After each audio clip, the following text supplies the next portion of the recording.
Hello everybody, welcome back to another writing live stream of our short story Wand featuring our Fae Folk in the universe of Forgotten Songs. Now I forgot to put a link in the chat, and so I will just need to do that real quick. And I also forgot to put on the music.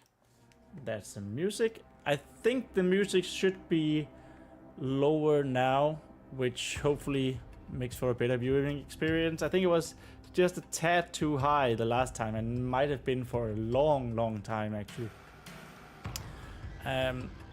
Right, what did we do? So this right here. There we are.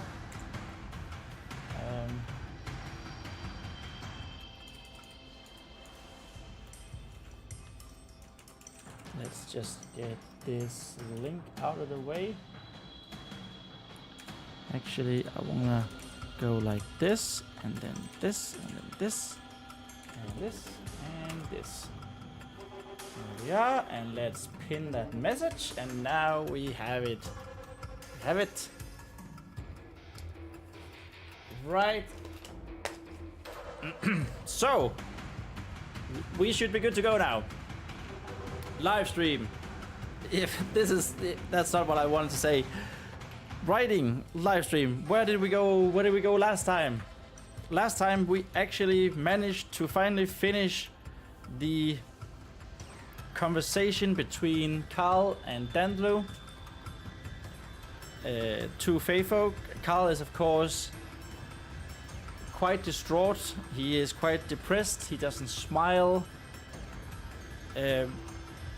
Because the love of his life has married someone else, and he has realized that he will never become a druid. Now, this Dandlu conversation ended up being way longer. If we just can I go like this? There, you can see. Than I first anticipated, because Dandlu enters. Where does he enter? Okay, maybe it wasn't as long as I thought. I thought it was 15 pages long. No, it's like 10 pages, I think. So he should enter. He should enter around 89 here. Yeah, 89. So it's 11 pages out of like 15 or something. Because we also yesterday. We went over 100 pages in my book. Of course, it's not the same short story, but that's where we are, 101. And I just changed my title because I thought it would be funnier to say that I'm working through the pain with this thumb wound. You can see it better there. It's not as bad as yesterday, but I am still. This is hard. It's difficult to grip stuff. Wow, the autofocus is a bit crap. Anyway, there has been a time skip. That was also the original title of this live stream. It's been a time skip, and that is signified with this one.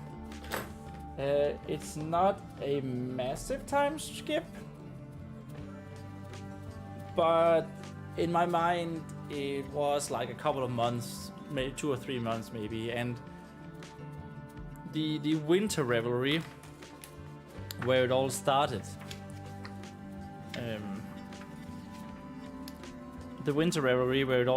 here with Druid Wieglin and his spiritbound choosing to enter the amber sleep. So I'm thinking that's like end December, right? It's around our Christmas time in this world. I imagine the world of Forgotten Songs having pretty much the same seasons as we do in our world.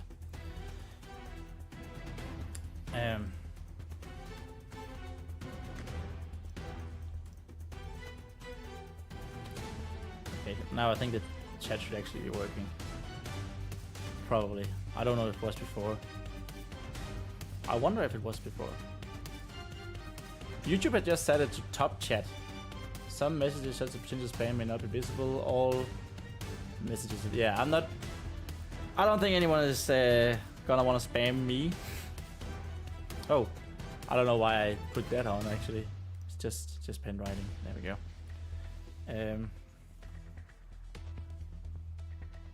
But yeah, that took place like late December, and now we're in like March. So the end of February, start of March. And of course we want to convey that the Realm Oak and around the Realm Oak before was covered in snow. Dandelion almost fell into the snow, covering the large root upon which they were standing. So I'm thinking now the rain is coming. This is Denmark in February, March, right? It's cold and rainy and sad. Which is sort of still the mood that Dandelion is in. No, not Dandelion, Carl is in. Dandelion, we have said goodbye to him. So he will not be featured in this story anymore.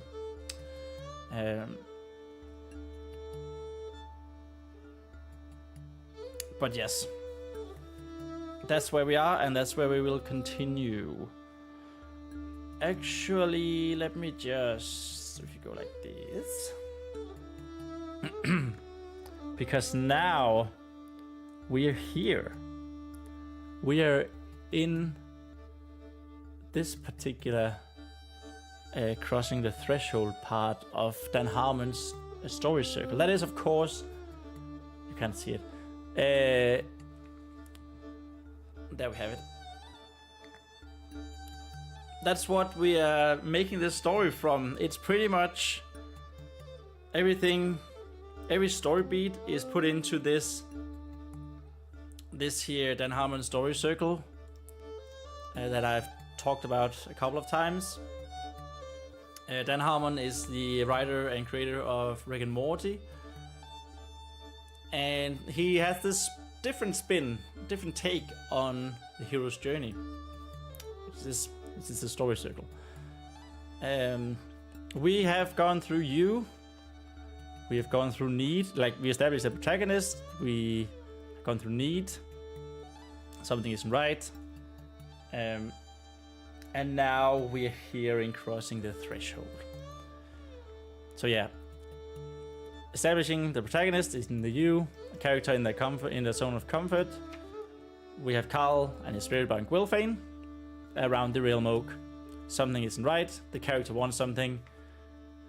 He has realized he has to go because he will never find his love here, and he will never become a druid at the Realm Oak.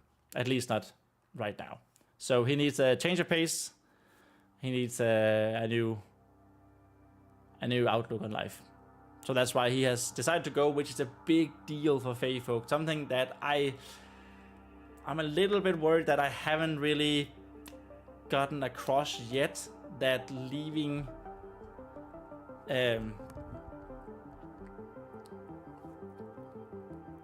a realm tree for a Fae Folk is big freaking deal. Anyway, now we are in the go stage. He has crossed the threshold. The character enters an unfamiliar situation. He's away from his home. He's away from the Realm Oak, and he has to take care of himself now. On their way from the Realm Oak and out into the world, Kale's best friend and his soulbound meets him to try to talk about it. Okay, that was actually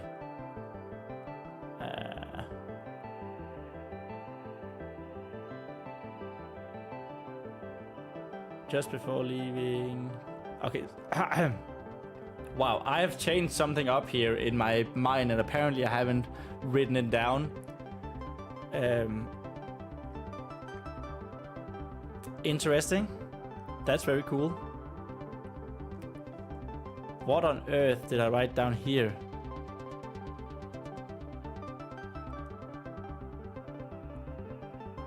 Person on right on their own.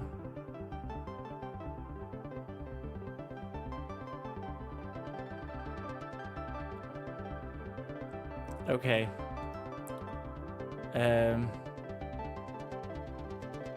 Okay. Well, fudge. That's okay. Weird thing about you think you have a plan, and then you start writing, and it just straight out the window. Screw that plan, apparently. Very well done, me. So what actually happened here? Originally, I wanted both Danlu and Sanawinth, his lost love, not lost love, but the woman he was in love with and who got married. I wanted them both to like overlap each other as Carl was moving out away from the realm oak.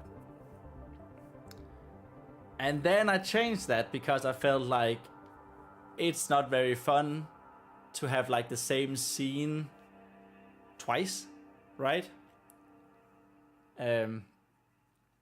So now Carl is out into the world. Actually, he has already crossed the threshold.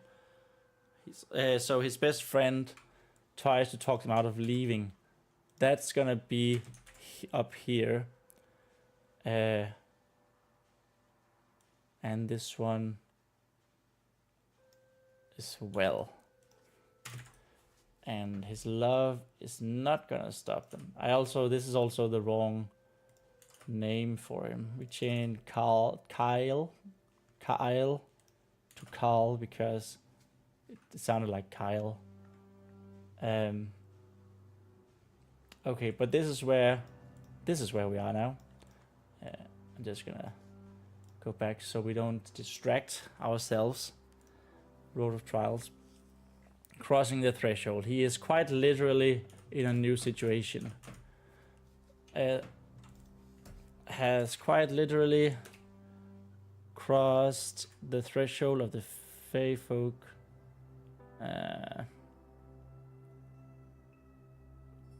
Of the realm oak. Cross the threshold of the realm oak.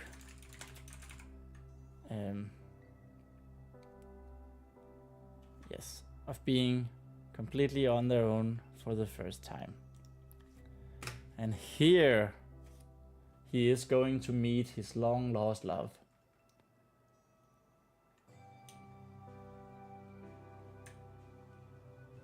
Not long lost love, but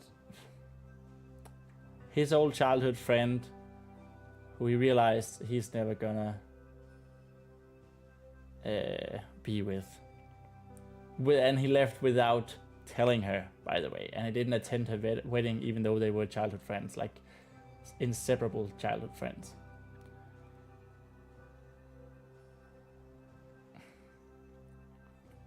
So what do we write here? Actually, let's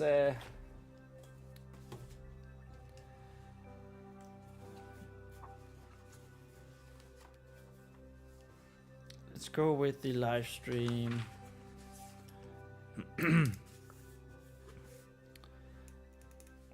Oh my god, I forgot. I really can't use this particular... Oh, what? Hello, I'm already in October. About 0014 minutes in. Story circle fail.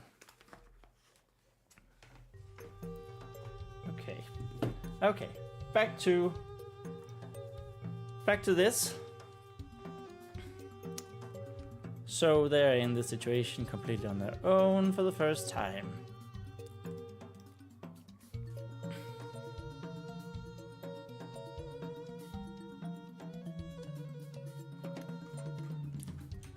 They aren't doing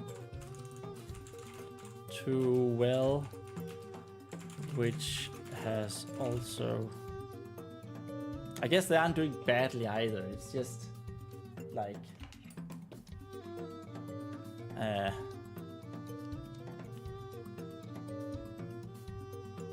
it's just like everything. It's raining, it's cold, they don't have much more food left. It's also affected their moods, as if Carl could get any worse.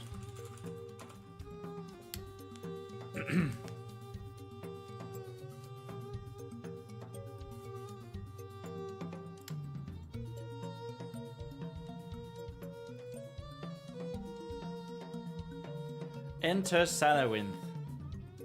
Oh, El Cuero, welcome. Hello, how is it going? Well, as you can see, I had apparently, I don't know if you can see it really, but I had messed up my own story circle, my story beats. So I'm sort of rewriting it right now before we really start. So, you know, it's going. I had simply gone out a tangent too much without updating my story beats to what the story had actually become, which was funny.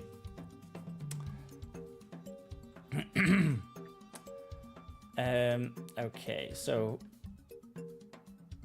you need to be able to see it, what I'm writing.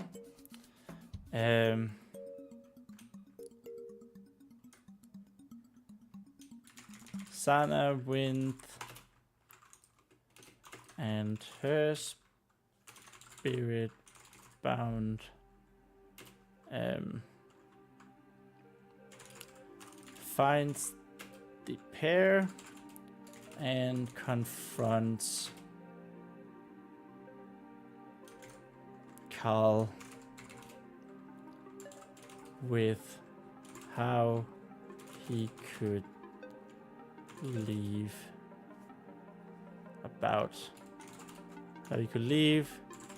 without as much as say goodbye.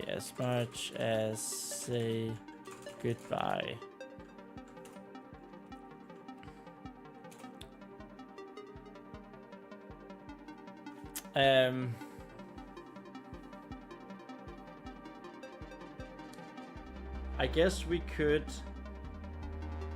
go for sort of the same. So they sort of, they don't, maybe not reconcile, but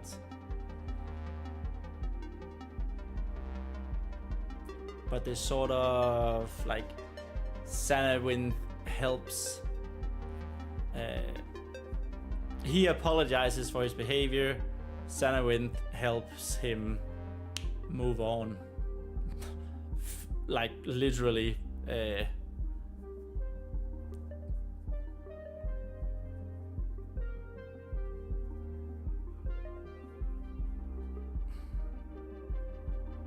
Tells her, like, helps Carl and Gwilfane like around the forest, sort of like what Dandlu and Klerun did by telling his shelter, showing them shelters.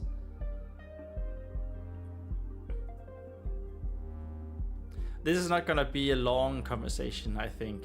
Definitely not as long as Dandlu and Carl's. It's more going to be a uncomfortable meeting where Carl is confronted with his behavior, basically. Before we then have another time skip and we pick up the pace a little bit towards the end.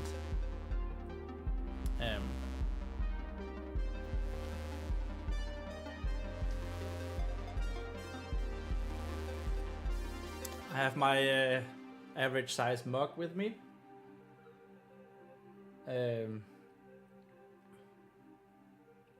I'm the tiny one.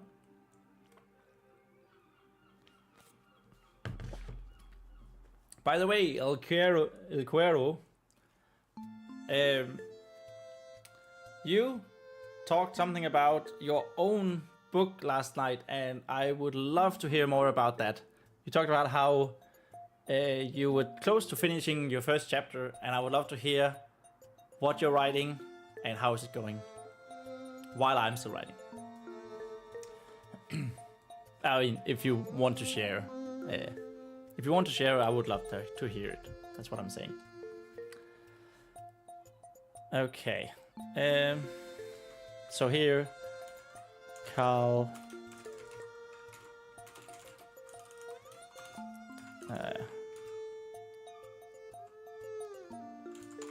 apologizes for his actions and tries to the query says, yes, so I was just doing the final correction of the first chapter. Nice. That means you're close to finishing it, the chapter. Tries to explain why he did what he did. Sounds a bit weird. Tries to explain them.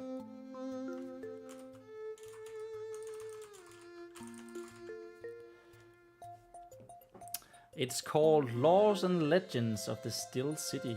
Oh, cool. I like the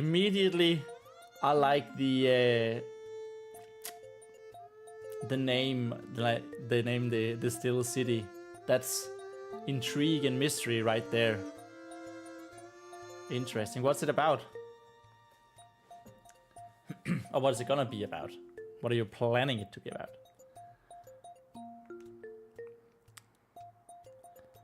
Apologizes for his actions and tries to explain them.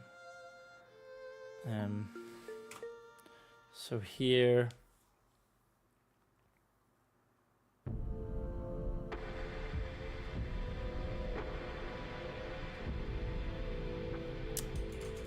Sana Wind accepts, but Carl is telling her, and they say their goodbyes. So that's pretty standard, I guess you could say. This is gonna be a much more uncomfortable, sad part of the story.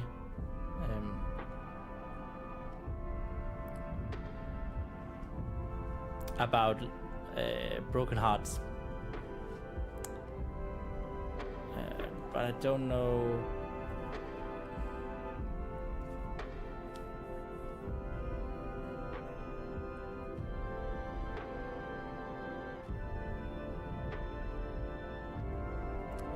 I don't really know if she should help them move further on.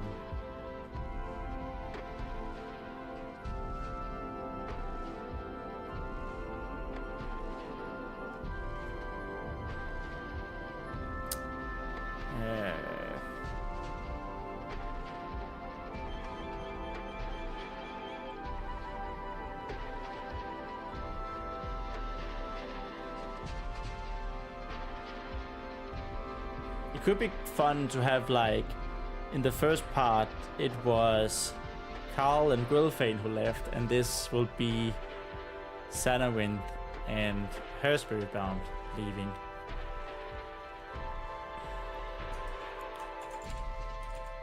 Before another skip, a couple of months forward in time.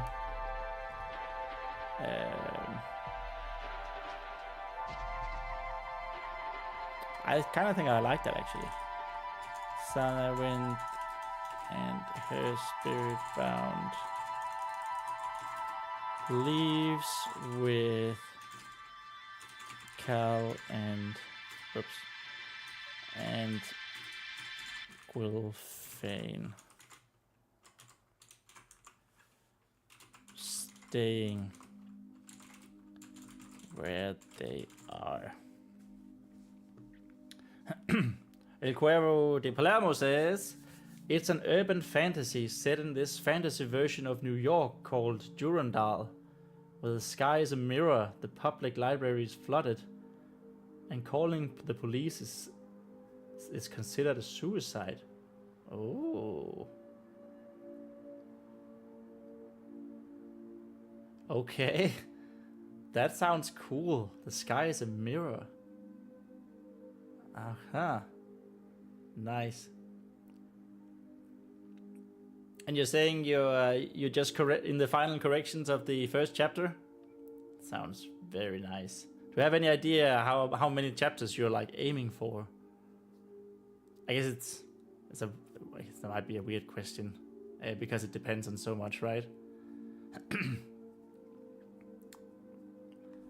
Okay, but I think we're ready here. So, crossing the threshold, the character enters in a familiar situation. Carl and Gwilfan has quite literally crossed the threshold of the realm oak into an unfamiliar situation of being completely on their own for the first time. They aren't doing too well, which has also affected their moods, as if Carl's could get any worse. Sannawind and his spirit bound finds the pair, confronts Carl about how he could leave without as much as saying goodbye.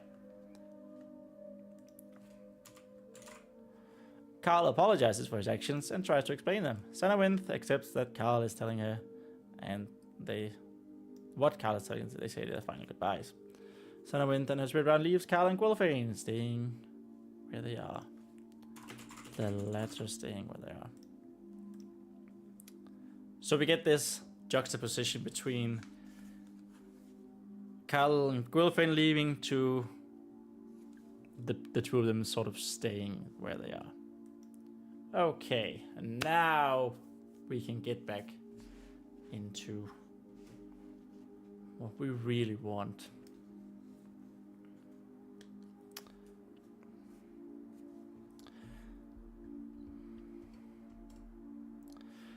So, of course, the way we start everything. Oh no. Something is weird about my autofocus. Wow, okay. So, no autofocus this time around. Let's just disable that. Yoink. Okay. And much better. Much better. By the way, El Cuervo, Durandal, is that inspired by Lord of the Rings? It could be, right? Durin's Bane.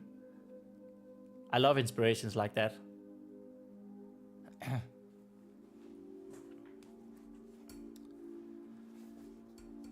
Third rain.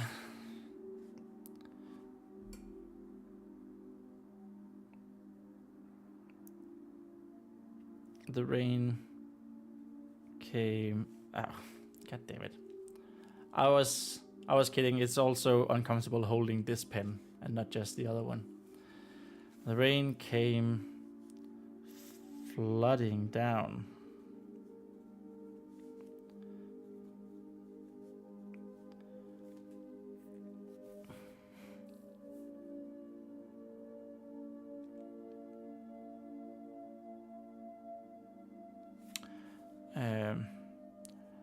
As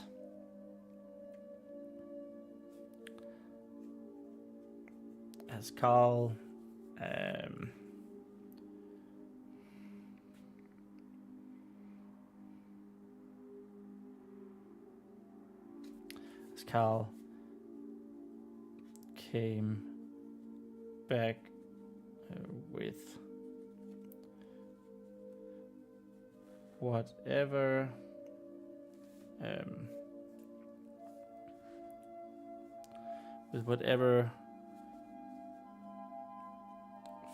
firewood he could find and hope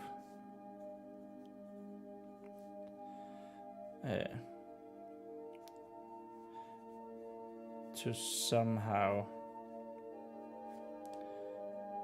ignite.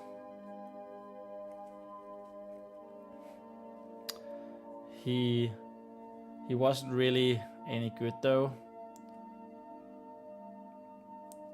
He had never been very good. Let's just say very good. Never been very good.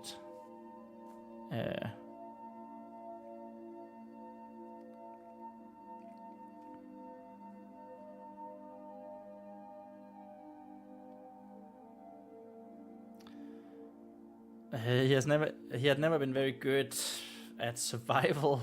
That sounds weird, doesn't it? Like he's just gonna die, fall over and die. Oh, well, Quaver is saying, no, it's a reference to the Arthurian legend. But I do have a reference to Tom Bombadil for the first chapter. Okay, oh nice. What's the reference to the Arthurian legend then? I'm not super familiar with the Arthurian legend. Of course, except from the Sword and the Stone. Which I guess is not very... I think this is actually too bright as well, isn't it? Which I guess is not very... I mean... It's a Disney take on the Arthurian legend, right? Also, I love that you have something planned for the third chapter. It's cool.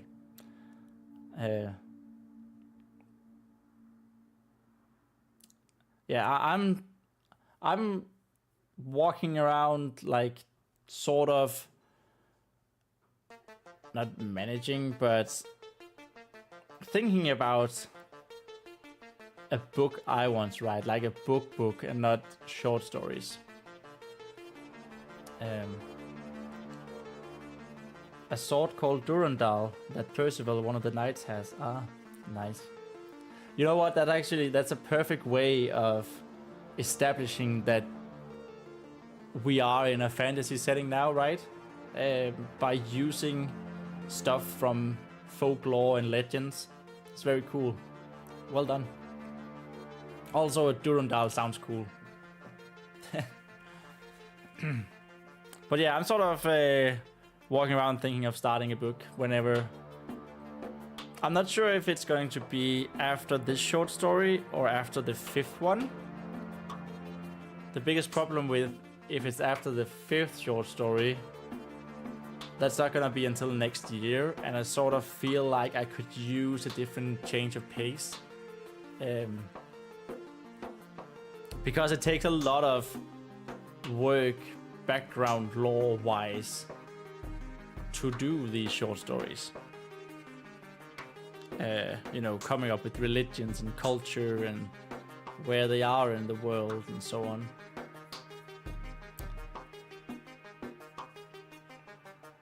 And I think I have a good idea for a book.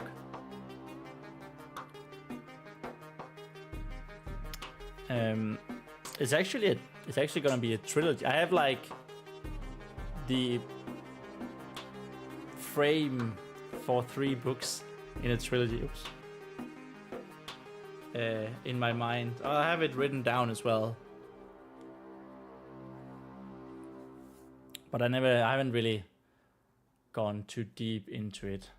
By the way, I just read your short story. Whoops. Read your short story where the dwarves contain a giant. It was really cool. Oh, thanks, man. Yay! I love to hear that. You found time to read it. Thank you. Love it. Yeah, that's I was really proud of that actually.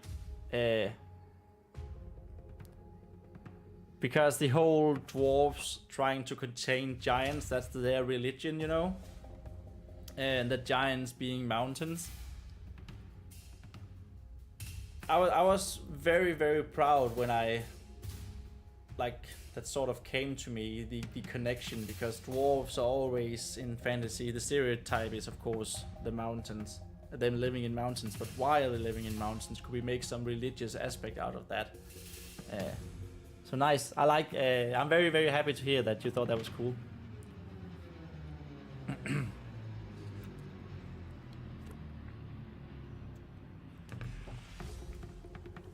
I hope the rest of the story was satisfactory as well. Though I guess it was also kind of a... There's not very a lot of action-y in that. It was kind of a slow burn like we discussed yesterday. I think that's... I really like making those types of writings, like slow burn stuff, where you sort of... There's a lot of information and you can sort of sit down and think and... You know, much more grounded, sort of relatable, even though we are in a fantasy universe. But I'm just very pleased and thrilled that you took your time to read it. He had never been very good at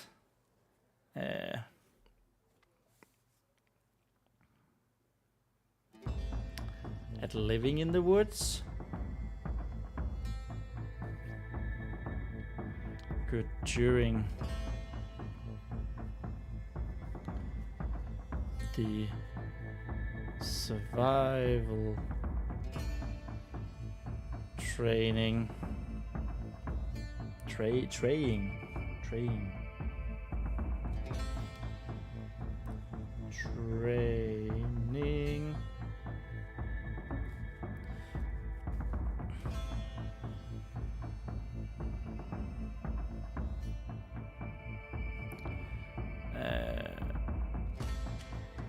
That was mandated for all young Fae Folk. For all young Fae Folk.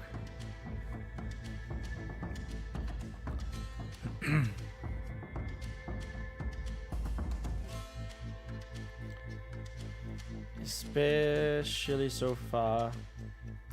so far away from the realm oak. So far away from the realm oak.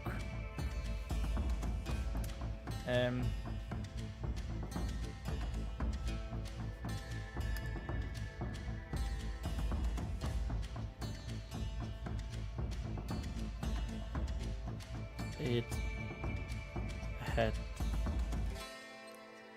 definitely been one of the reasons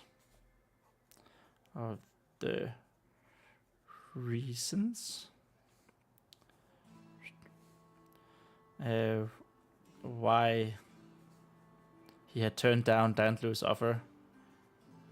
He had turned down Dantlu's, and I guess we will mention Dantlu one last time. And Cray Rune offer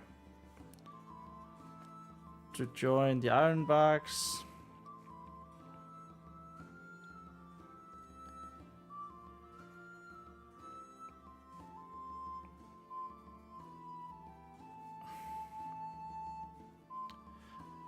Back in the winter. Join the Ironbarks. Back at the winter revelries.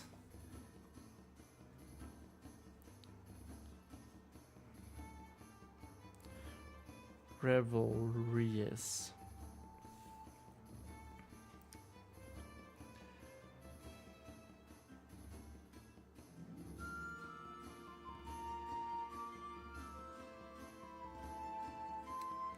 What kind of R was that? So I want to establish right away. We want to establish that it's been a couple of months, right?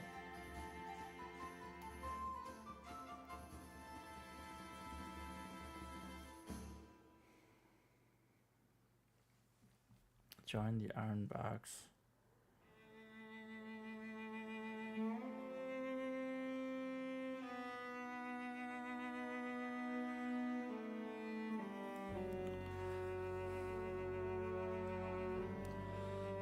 which we will say by saying like their help had been invaluable these past moon cycles. I think moon is always a really, really good way of letting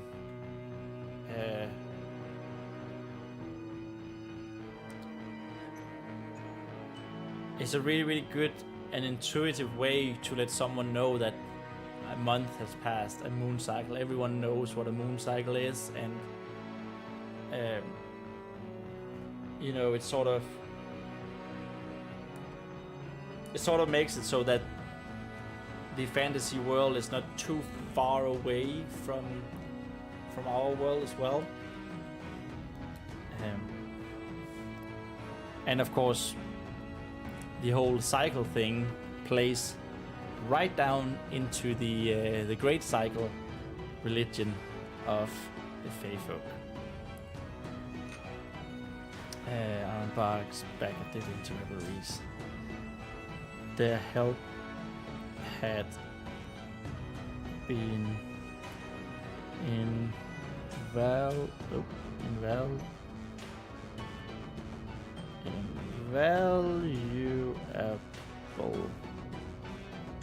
though.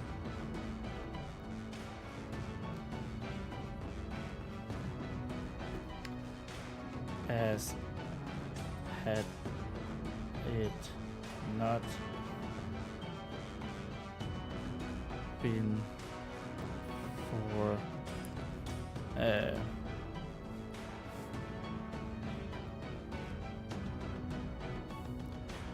for the shelters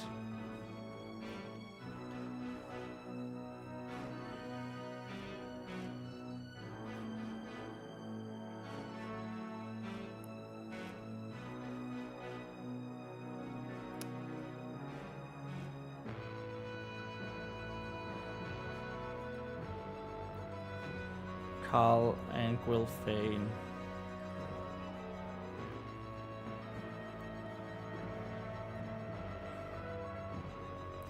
Probably wasn't, most likely wouldn't it be here.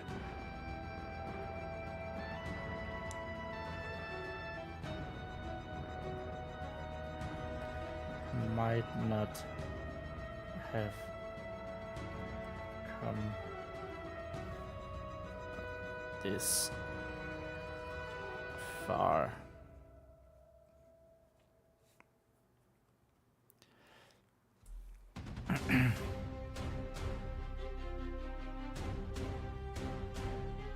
Is that supposed to, should that have been up here? Like, was this supposed to be part of the first paragraph actually? What did I want with this paragraph?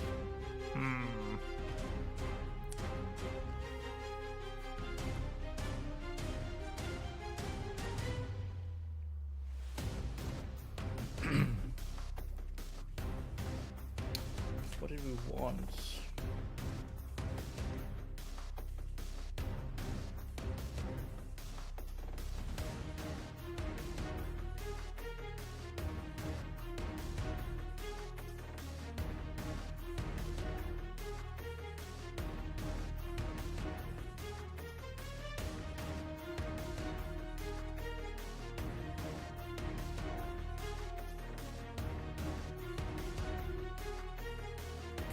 Well, actually, I want to say here that the two, like, the stocks were running low or something like that.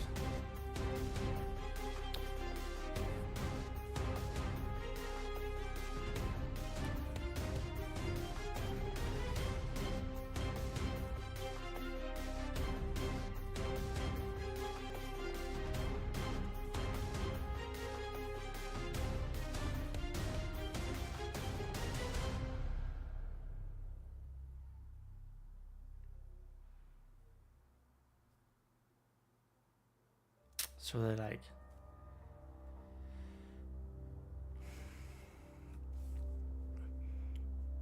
the two had been staying.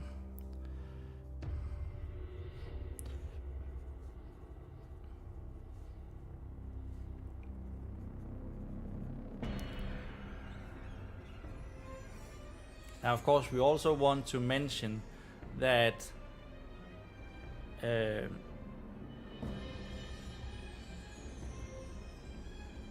did try, Carl and Gwilfane did try to seek out the ferals or mongrels, maybe.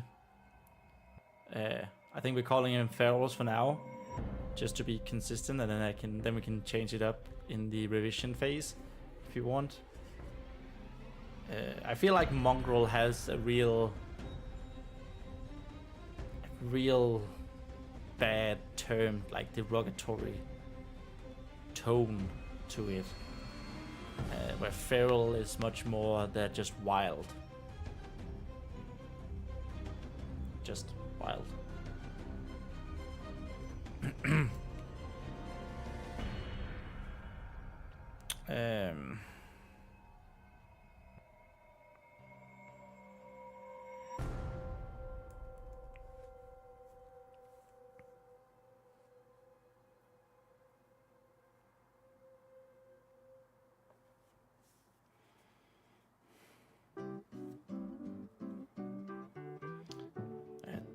The last ironbark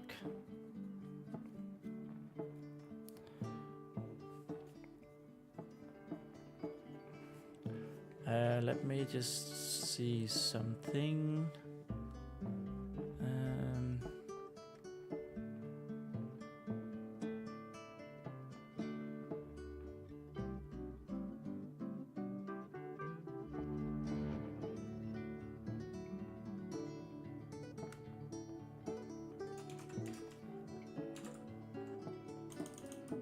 Did I not say that here?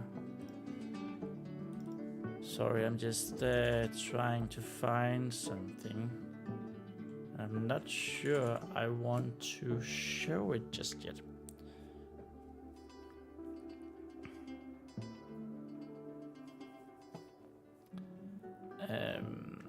Right, okay.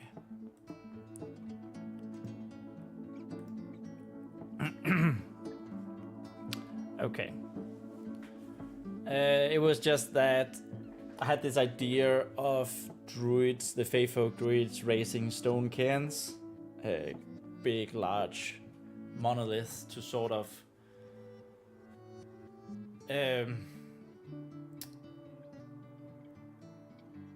you know, to sort of mark different sites and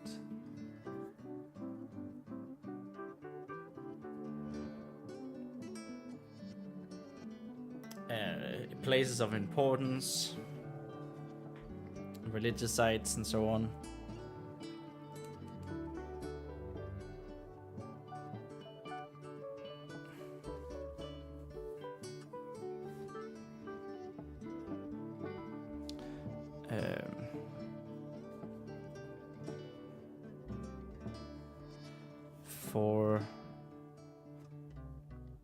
So yeah, I just wanted to be this. I wanted to be a stone cairn to signify this is like the end of the Fae Folk woods, which should probably have a name that I have not come up with.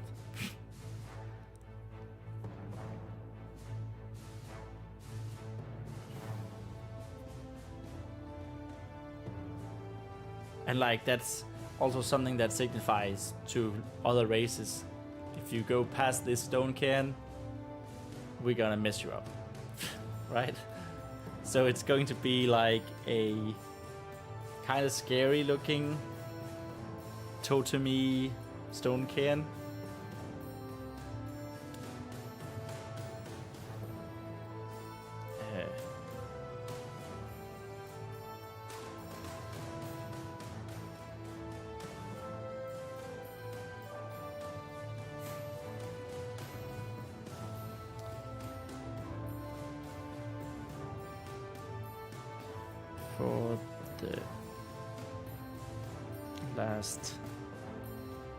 For the last week.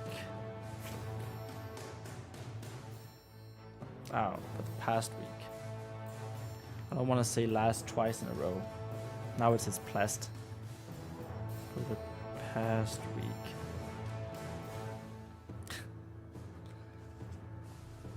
Sorry, I'm just gonna, might be a fun little short form video. 50 last to plast. Plastic is definitely not a fantasy thing. Yes, I love druids, says El Cuervo. I do too. Too bad that Carl never got to be a druid. Even though he wasn't training. The two have been staying at the last Ironbark shelter for the past week.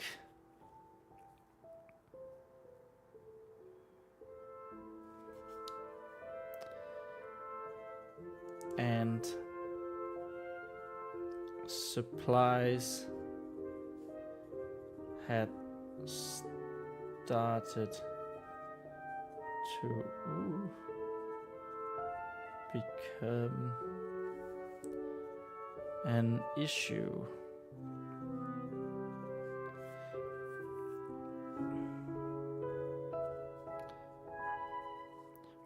With no one to restock them.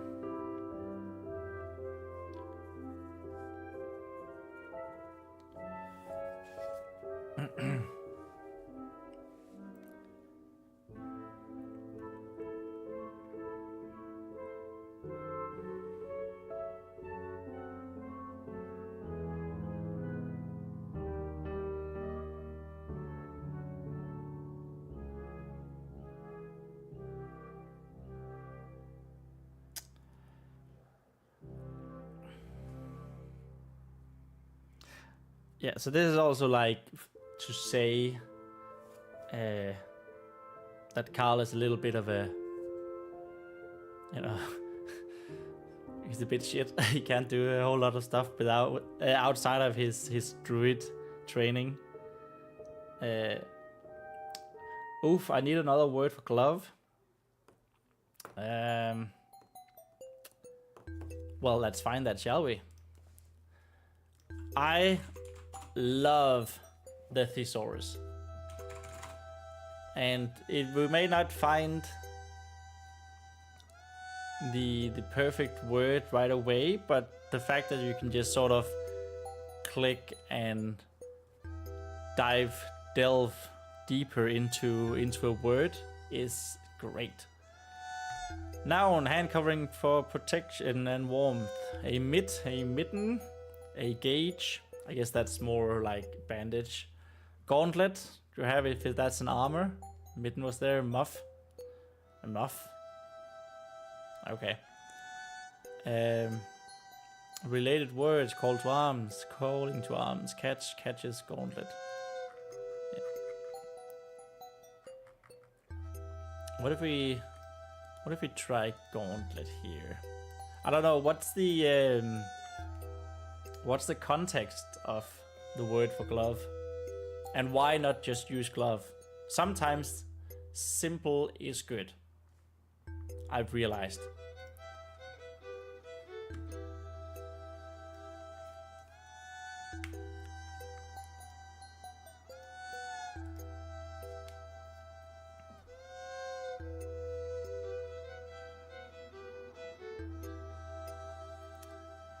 Like a construction glove. Oh, okay. Like a construction glove, but I just used it. Ah, yeah. I get you. I hate that when you very clearly realize you have the same word twice, really close to each other. And that's one of my pet peeves with some authors. Like in the World of Warcraft novel Illidan, that happened a lot. That's sort of when I became conscious of it. And it's I think I'm a pretty bad offender. At least when I revise it. At least the first draft is I'm a pretty bad offender of it. A construction glove. but I just used it, yeah.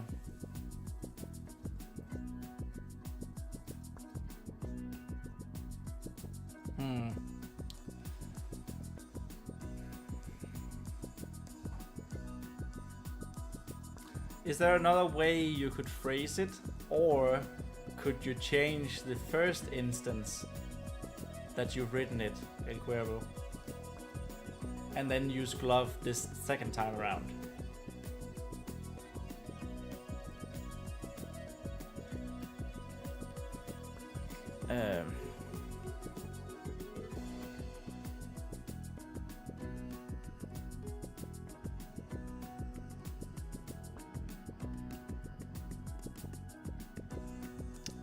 Okay, so I want to go a little bit into here. I want to go a little bit into like why they have been staying there. I could change the first thing. Yeah, thanks. Happy to be of service. Honestly, I found that a really helpful tip as well. Something that I have realized. Like often when I can't find the right word, because like you mentioned, you've already written it, there's actually, well, at least more often than not, you can change the first thing the first time it's mentioned and then work your way around it somehow. Nice. Happy to be of service.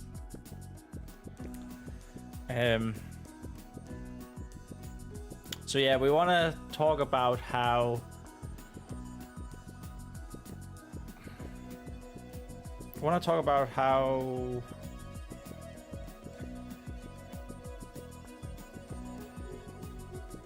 about a couple of things. So they're staying at this last shelter because, well, one, it's the last, like, we're on the outskirts of the Fae Folk forest. Fae Folk forest. So they don't really know what to do. They're sort of, you know, going through the options, and this is a shelter that has been built already so they can stay there. That was just one. Two, I want to talk about the stone cairn that was raised, and I think the angle should be Carl inspecting it and like sort of experiencing it, because that's a really cool way of introducing the stone cairn concept naturally, I think.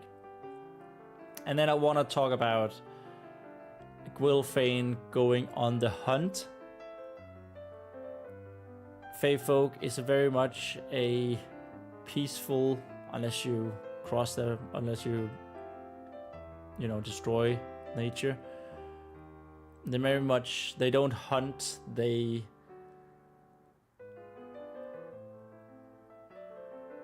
live off the land, basically.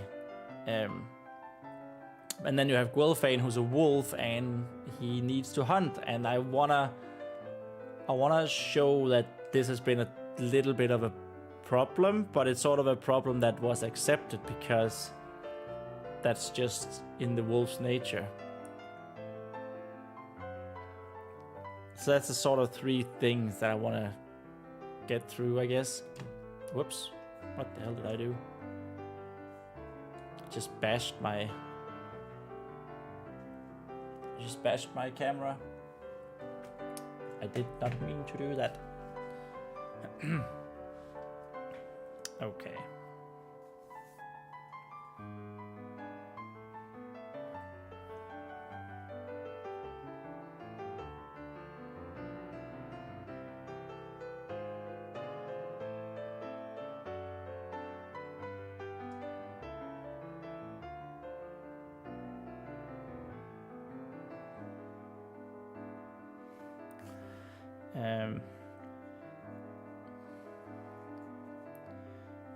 Okay, we haven't mentioned the moon cycle yet, so we should probably do that. No one to restock them. It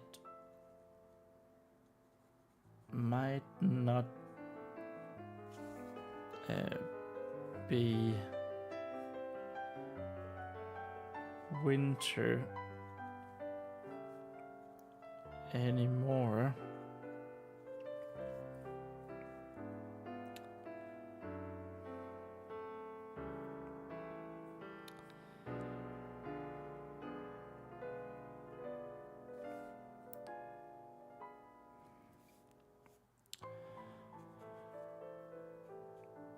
But with only two moon cycles since the winter reveries, spring hadn't even started to show its warm face or something.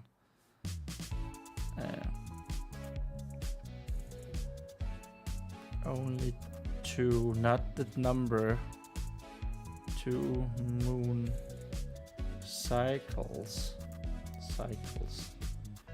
since the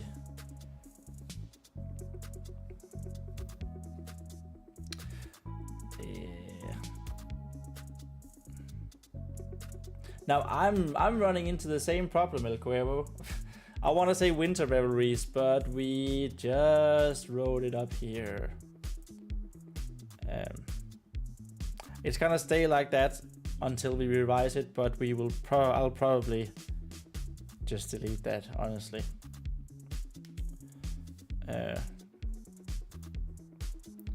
Since the winter revelries.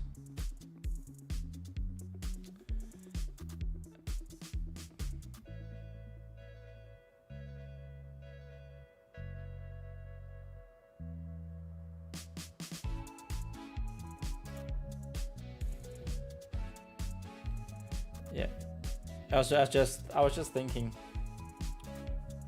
Did I misspell it? Revelries. Yeah. I think it's just my handwriting. That's shit. I blame my thumb, but looking back at my other handwriting, it's probably me who suck. That's more likely, I guess. Since the winter revelries, only 2 moon cycles since I was just thinking. Oh, Aquero said just use berries if they know the berries though. Oh, revelries is the festivity of celebrating the winter. That's where we started the story.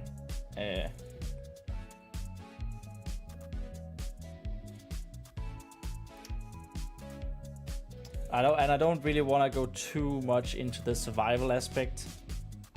I mean, I think I want to have a scene of Carl struggling to put on the fire since it's pouring down.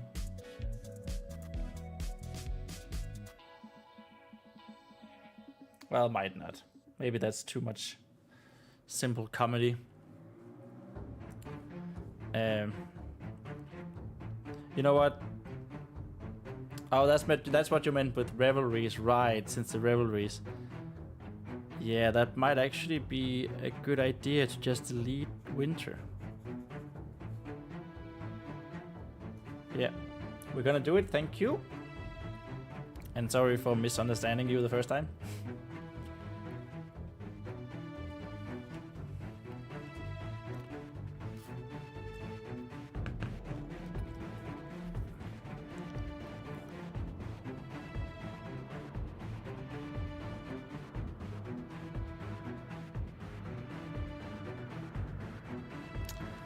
Might not be winter anymore, but with only 2 moon cycles since the revelries.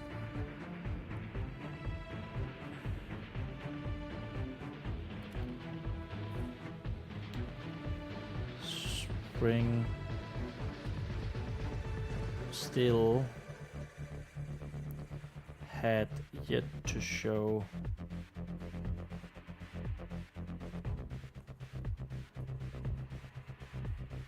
had yet to show its warm embrace. Oh my god. I think I am slowly accepting the fact that it is my handwriting that is pure garbage. Its warm embrace.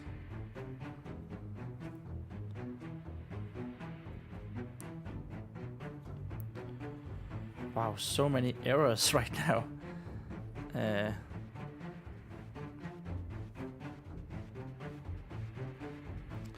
Full stop. Which also meant that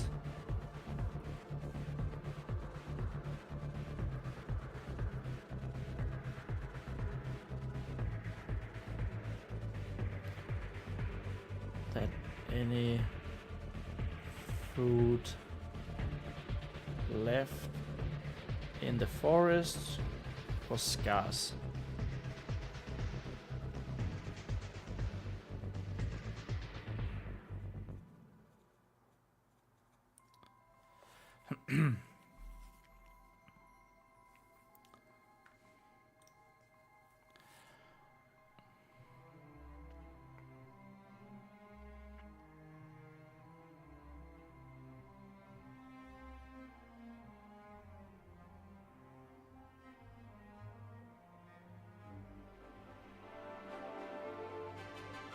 Yeah, now we could go into the Gwilfane, the hunt of Gwilfane.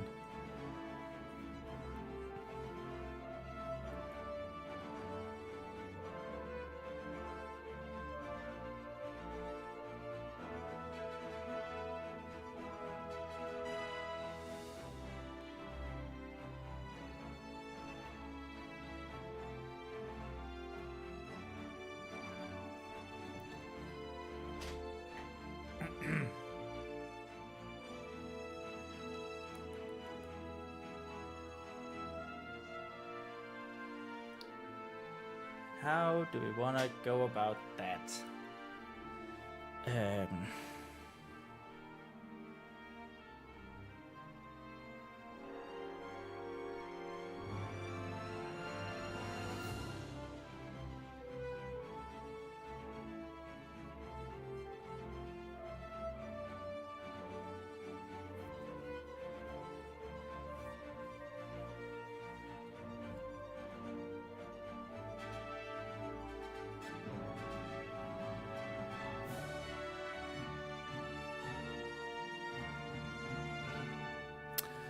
Oh, okay. I was thinking ahead actually. I was thinking about the stone cairn, how that's gonna look and like who put it there and all that, but just said that we needed to write about Gwilfane and going on the hunt.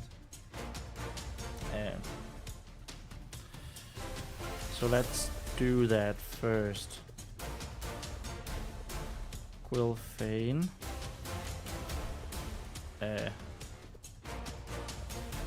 Didn't seem to mind terribly, though.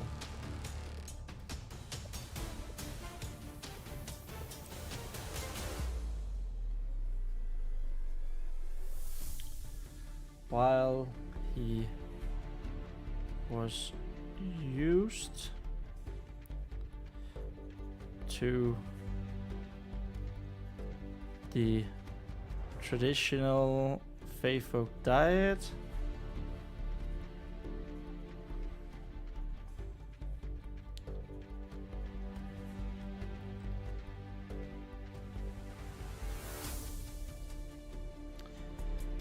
he was still a wolf,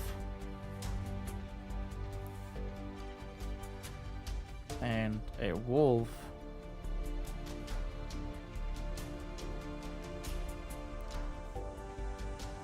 needs to hunt.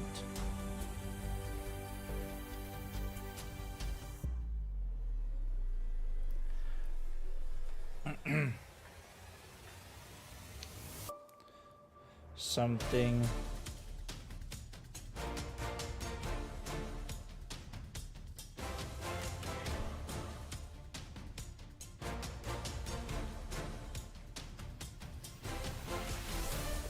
which had always been, well, not a sore spot, but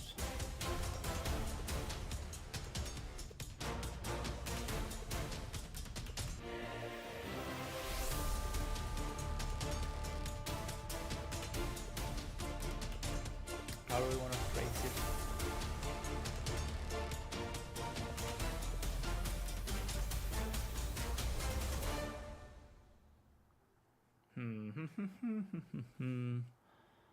How do we want to phrase it?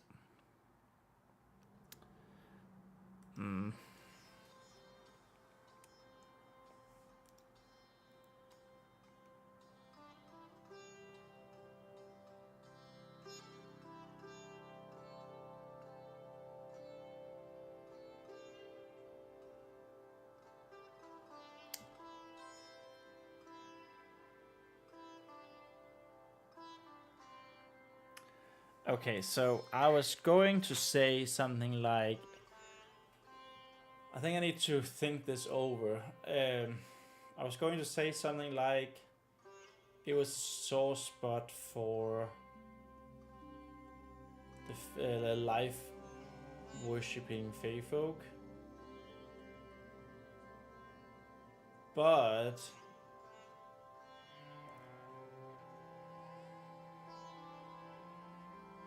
the problem with that is, of course, that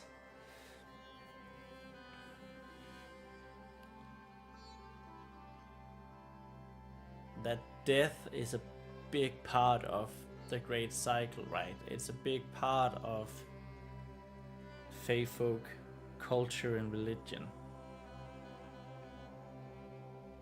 Like the amber sleep and how they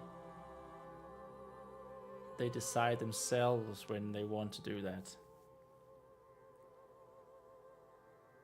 And they're aware of the fact that if either of the spirit bounds die, the other dies as well. They even celebrate the amber sleep. So there's a balancing, there's a line there.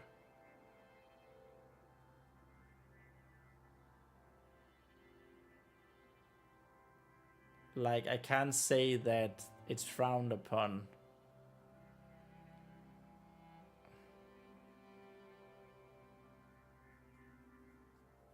Because they know death is like important to life as well. But they just don't, like Fae Folk just don't participate in it in the same way as a wolf would.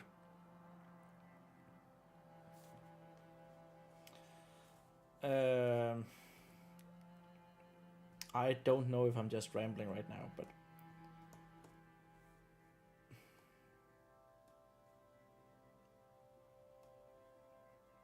Fae Folk don't eat animals. That's like one of their characteristics. They eat everything the forest has to offer, except for animals. They don't kill animals if they can stop it. They would much rather heal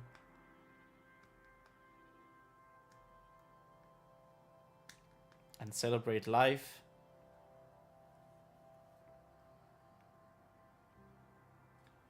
And that's sort of where the wolf as a spirit bound clashes a little bit. Maybe tolerated is a good word.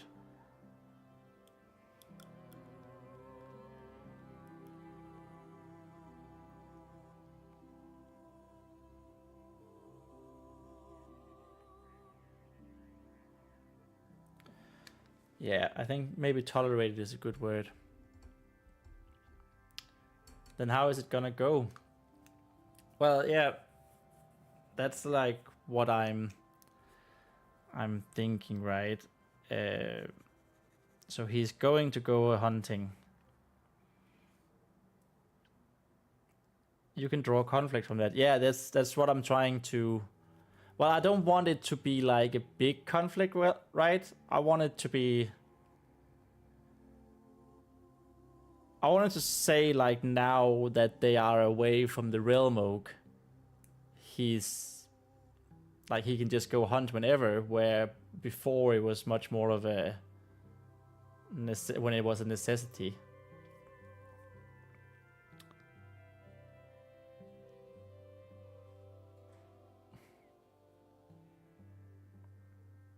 But I just think there's a balance to hit, right? Because I can't make it seem like they don't want death in the world because they know of death. They celebrate death. It's part of the great cycle. So I think tolerate, something that was tolerated.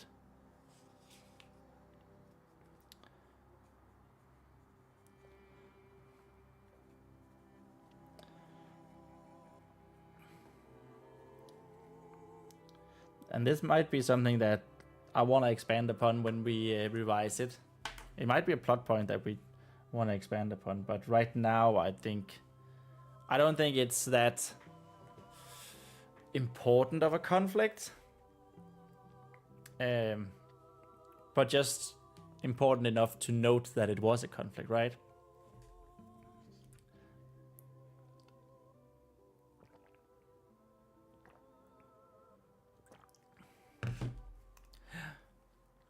Also, the music seems to stop.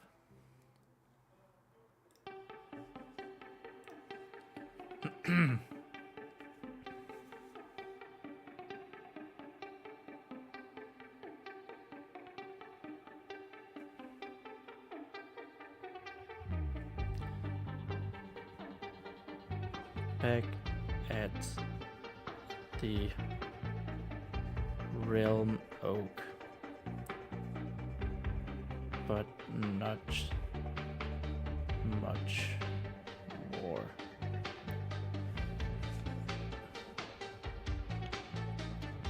Cal always felt the judging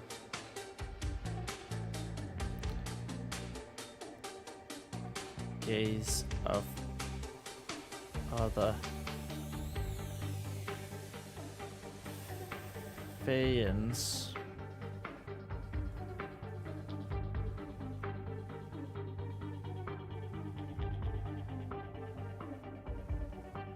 whenever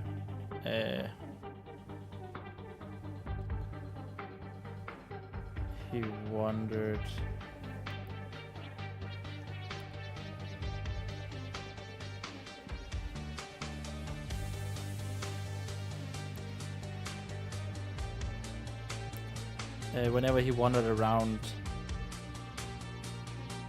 the forests close to the tree. The forests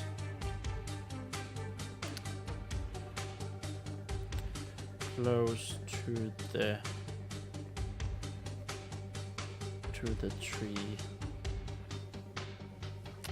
I keep close to the great tree.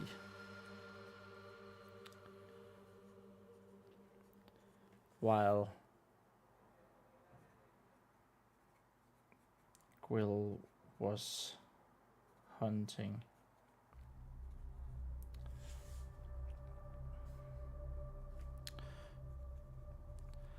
And so they kept it to a minimum.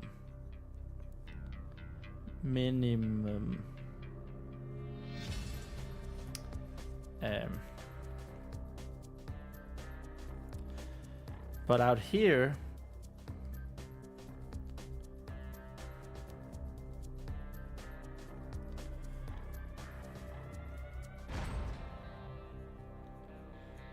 Quilfane went hunting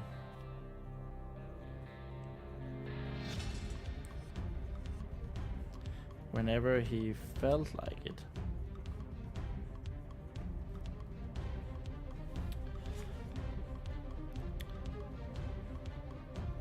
Which coincidentally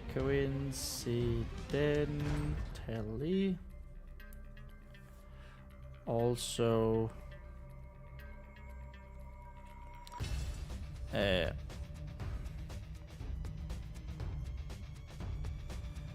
helped with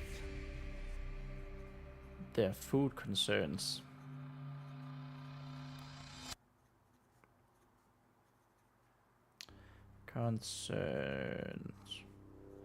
I cannot spell sometimes.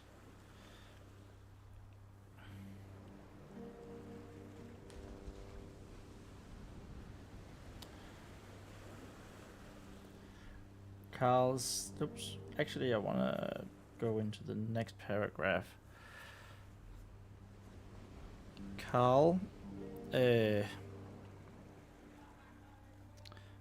never went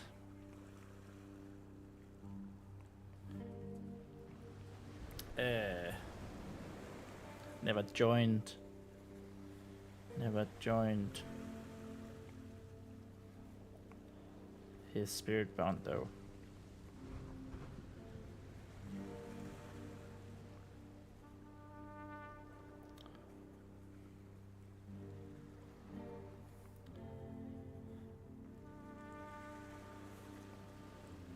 Unless he absolutely had to.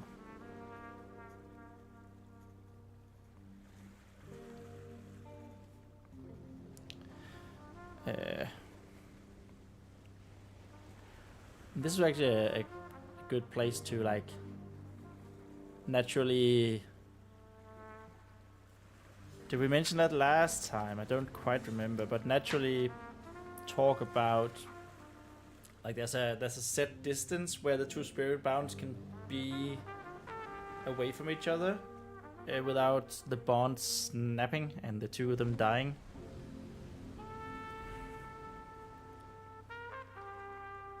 And then we can transition that into Carl staying at the shelter and examining the big stone cairn.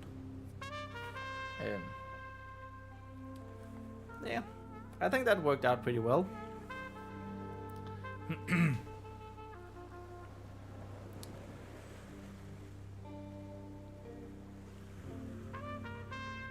I don't know if it makes a whole lot of sense, but hopefully when we revise it, we'll make it make sense.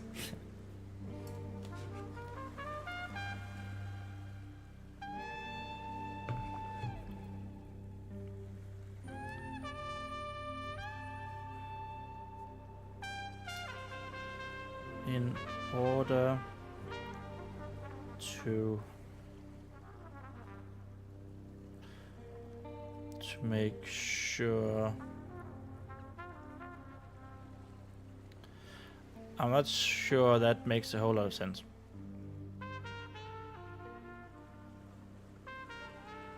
That was the same problem as you had, Cuervo. I said that's literally, unless he absolutely had to make sure. So that was literally going to be two twos right next to each other, and that sounded weird and strange.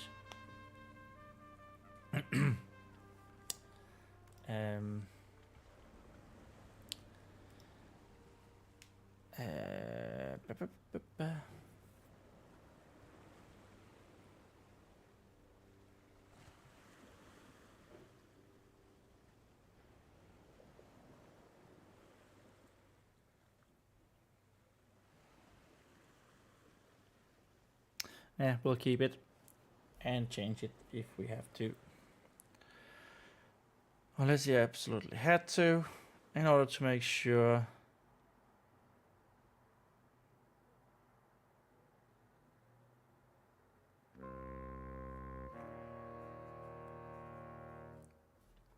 that the distance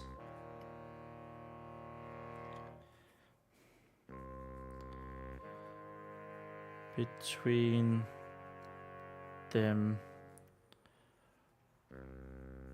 wouldn't break the bond.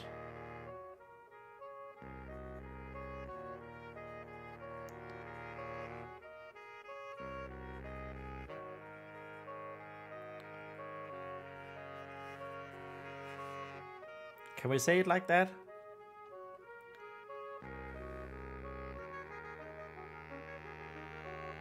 I do like the casual dropping of terms. I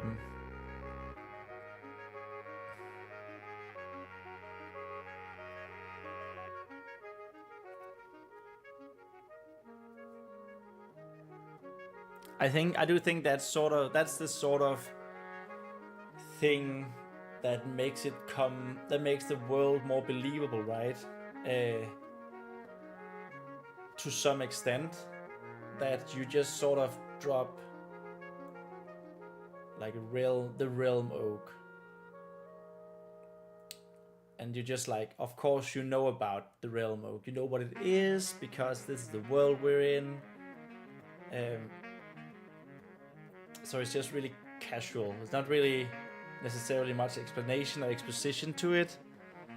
Like here, the distance between them wouldn't break the bond. That's just the way it is. That's just the way it functions. If the distance become too great, the bond between them is severed and they die.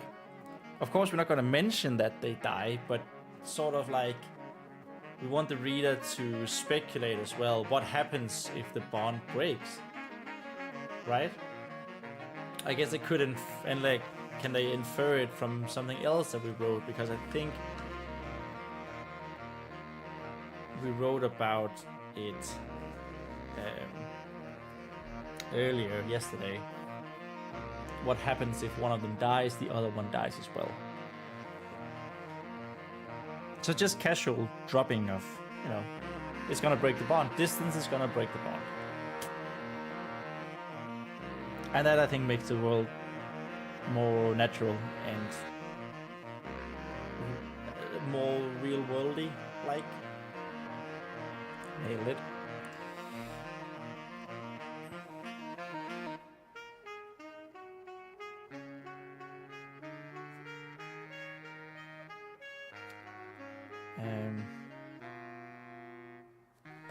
Actually,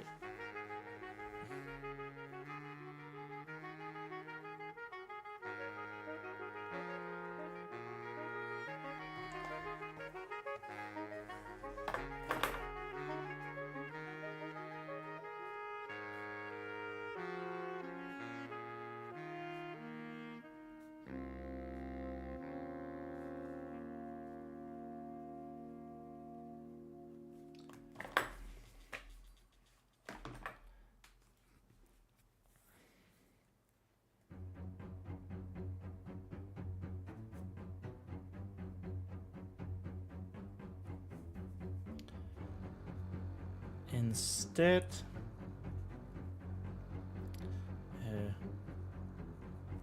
Cal had been spending a lot. That's supposed to be 2 words. A lot of his time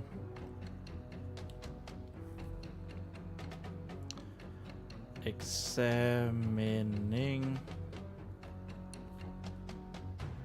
and studying.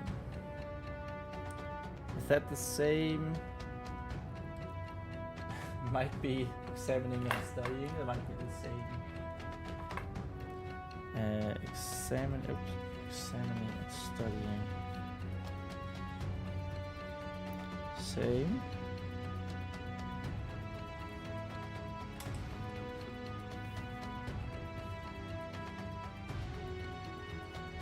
The big stone cairn.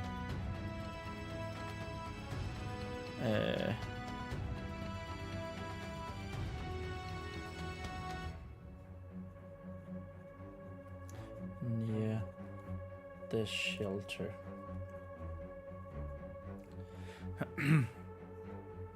So if we just go here,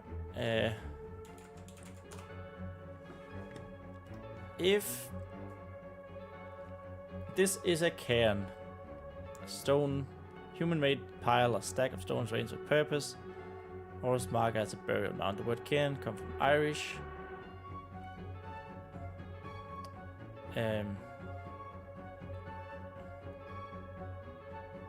But yeah, this is sort of like a waypoint.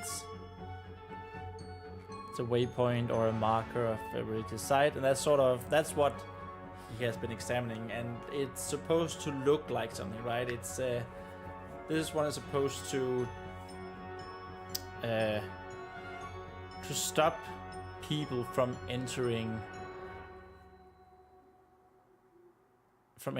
the Realm Oak Woods that we might need a name for. Instead of just calling it the Realm Oak Woods, not roots. I've said roots so many times in this short story already.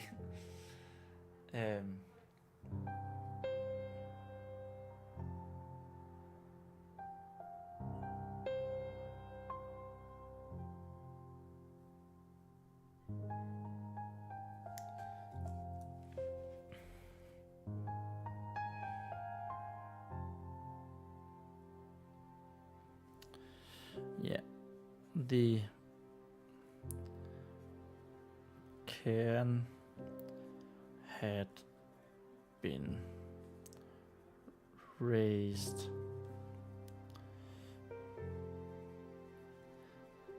by the druids of old.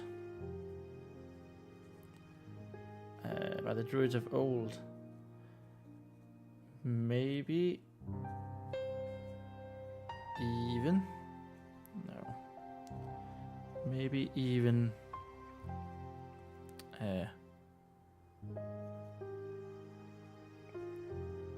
during the First Age.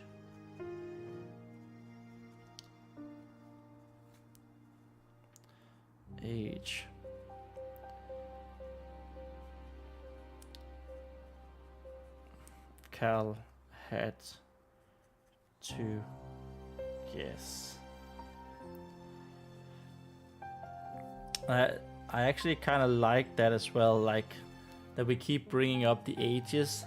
Wait, oops, I forgot to switch. Sorry. That we keep bringing up the ages. Like again, it just makes the world seem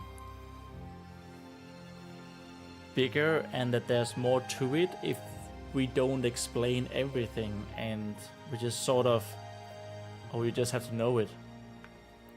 I mean, that's a balance to it, right? But I quite like it in this regard.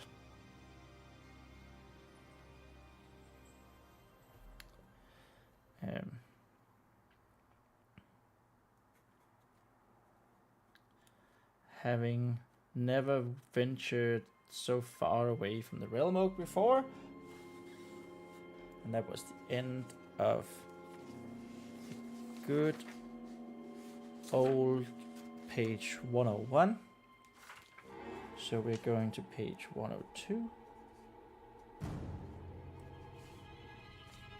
And apparently I changed up how I write once. So that's nice.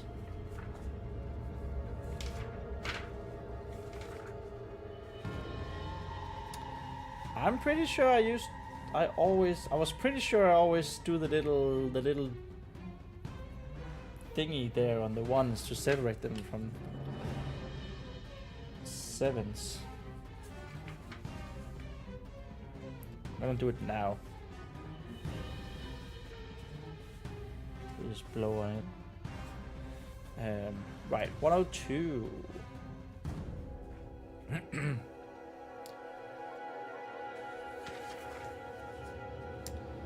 Having never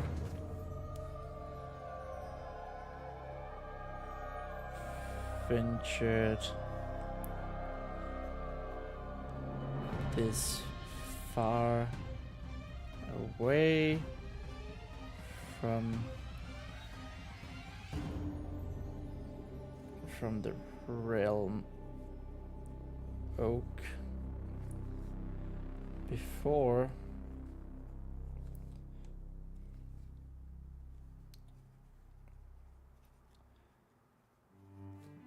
finding the cairn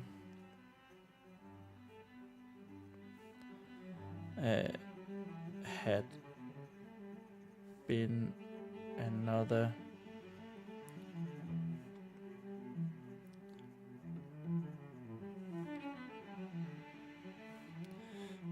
reason for staying at the shelter.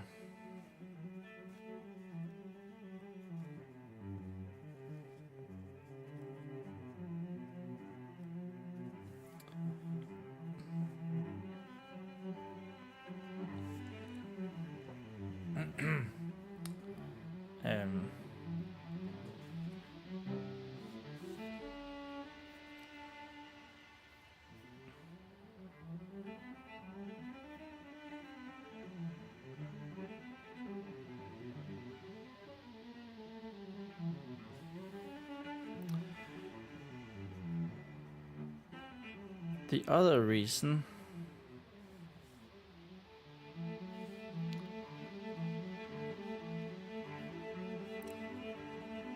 that Carl have I been calling Carl for Cairn? Because I've just been saying can so much.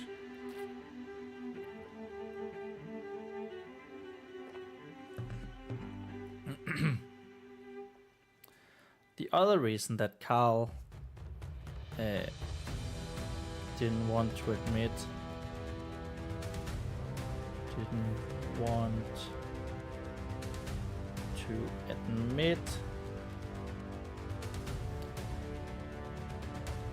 but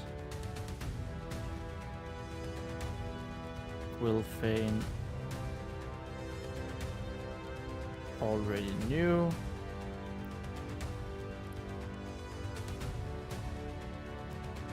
was that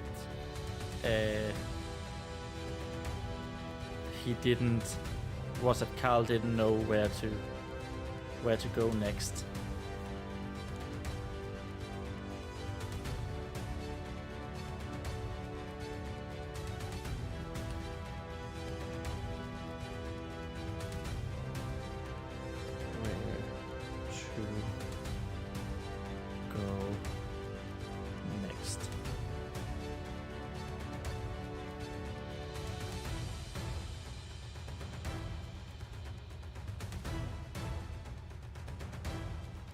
Or what to do at all. Or what to do at all.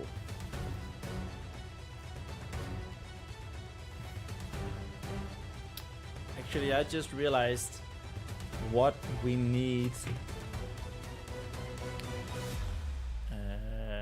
This one.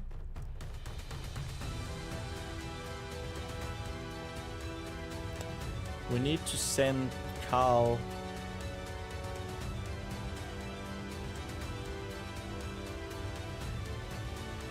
in the direction of humans.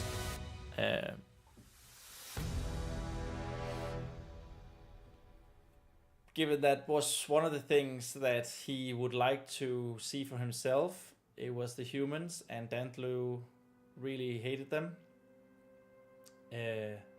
I think we want Sanawind and her Spiritbound to say like, don't go that direction, there's humans there, you're not gonna survive. And then it's gonna be another time skip where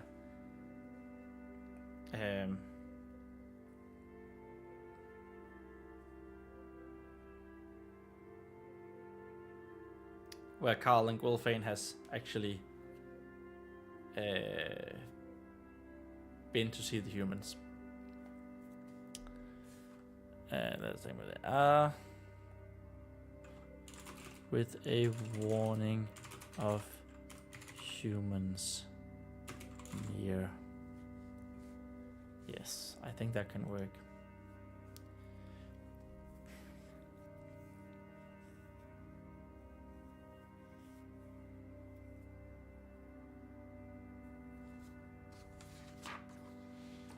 Now I wanted to start this next paragraph with the can, but we did that already.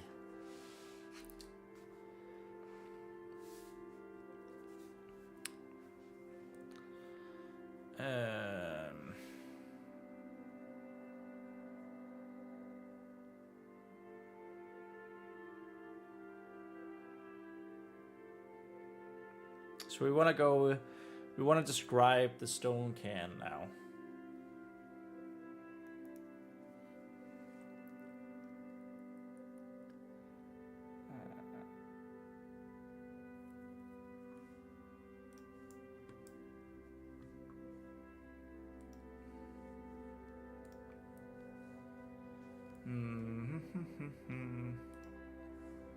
How do we say that? How do we say that?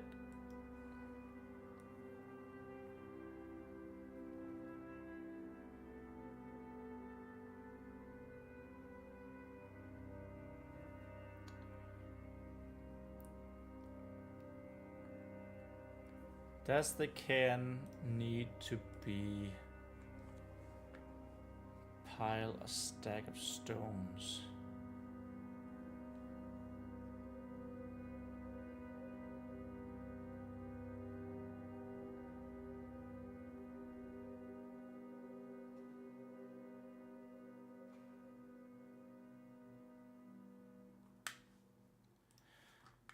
I do like the word can though, but I sort of like...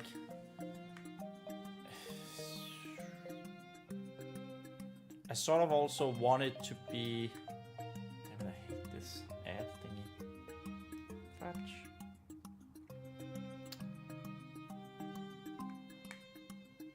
I want it to be a...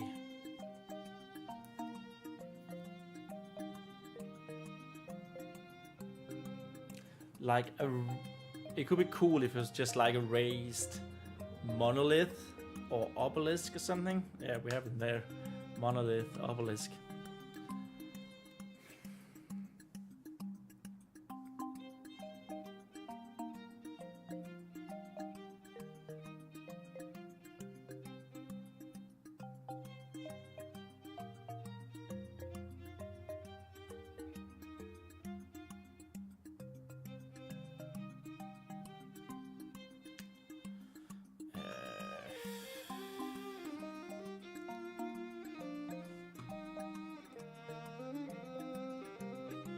But maybe it has to be a stone stack.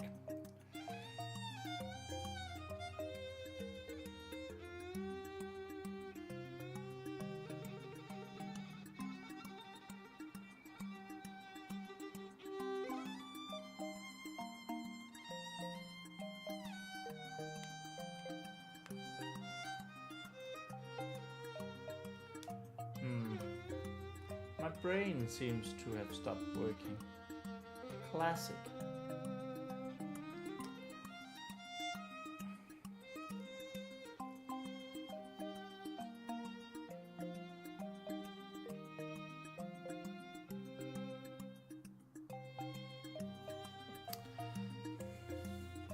And also, what does it look like?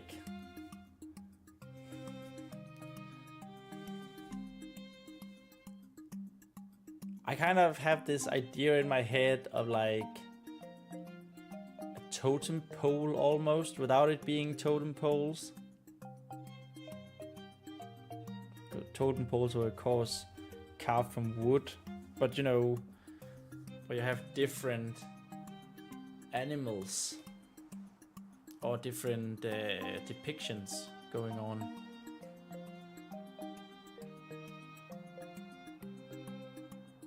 And it doesn't have to be like we need to drive through that it's magical, like it's been raised by magic, right?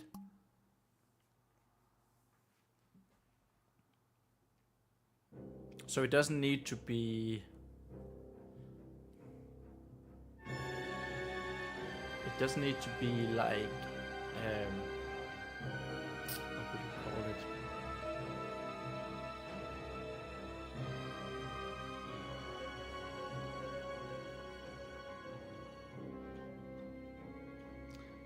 It doesn't need to be particularly natural. Like it can defy physics, I think. In some way, shape or form.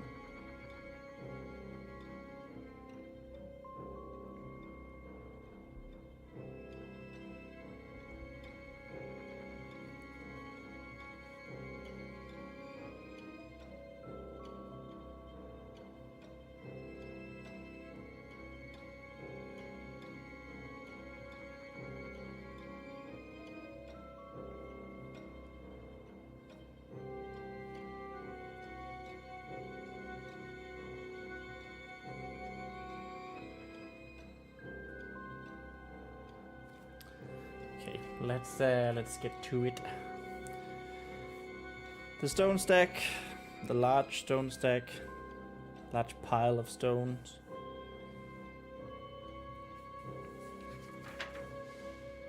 Said it arranged by druids. We did say raised.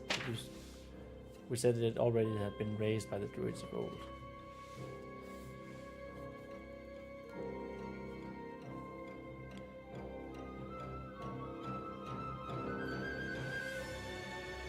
The large pile of stones.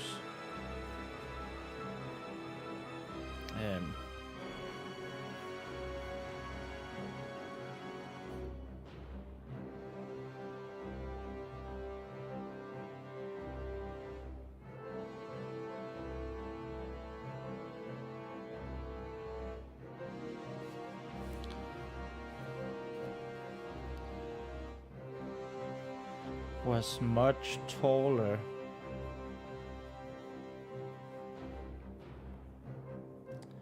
than any Fae Folk. Much taller than any Fae Folk.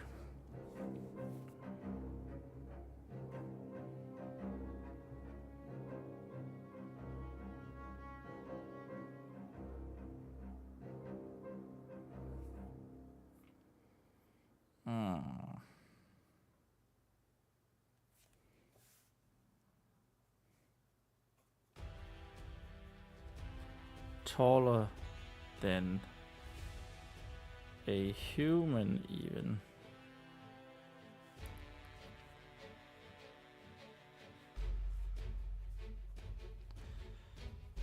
Though Cal had never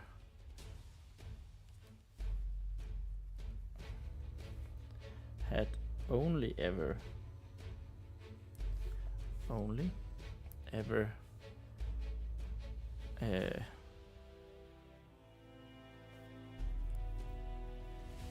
yeah, like Carl and Gwilfin have never actually seen a human. I think that's sort of what we want to say here. And that would also more or less naturally lead them to, you know, they want to see them for themselves, right?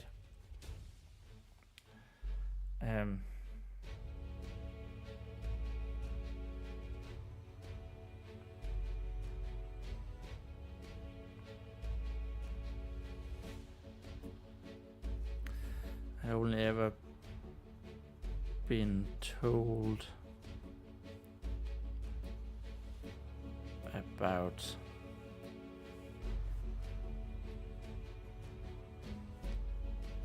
and never actually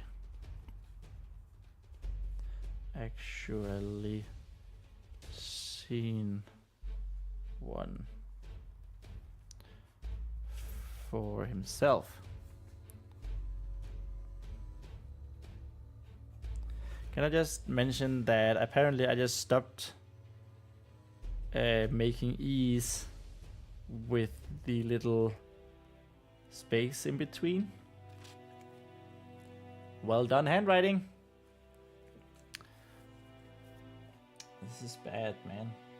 This is so not good.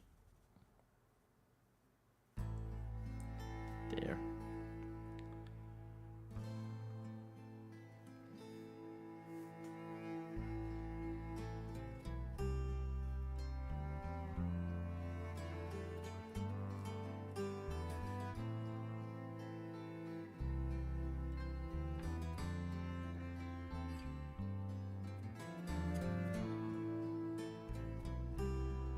So we could say like it had like three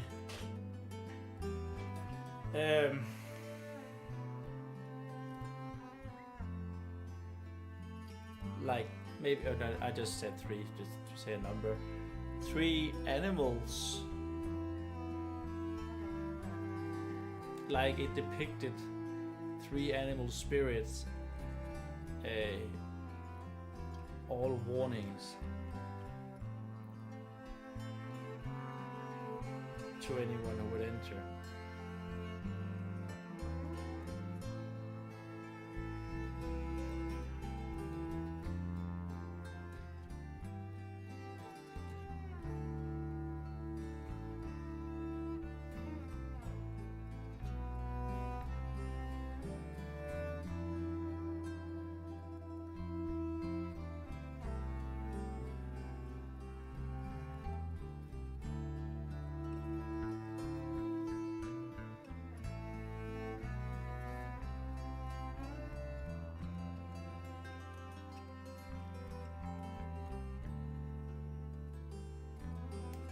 Three beasts telling the fortune of tomorrow, says El Cuervo. Yes, 3 beasts telling. Well, maybe not the fortune of tomorrow, but serve as like a warning of anyone who dares to enter. The Fae Folk are gonna get them, basically. But yeah, I like the 3 beasts. I was just deep in thought of if there should be any writing on them, and if there should be writing on the stone cairn.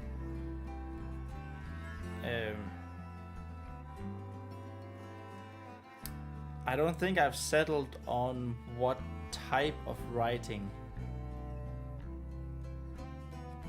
the Fae Folk utilize. Like the dwarves use seal script because they're inspired by Asian cultures. Seal script is, of course, you know, East Asian, like Chinese and Japanese writing. It's seal script, seal script. And then you have runes is another type of writing. I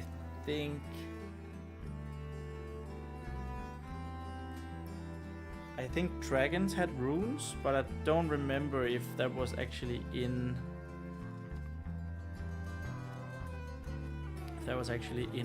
Fly or not.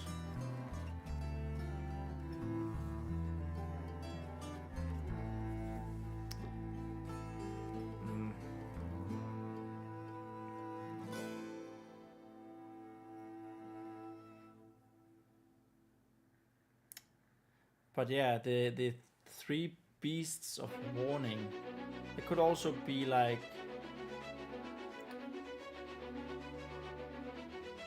three beasts of warning combined, and anyone who wasn't Fae Folk would be overcome with terror or something. I actually had somewhere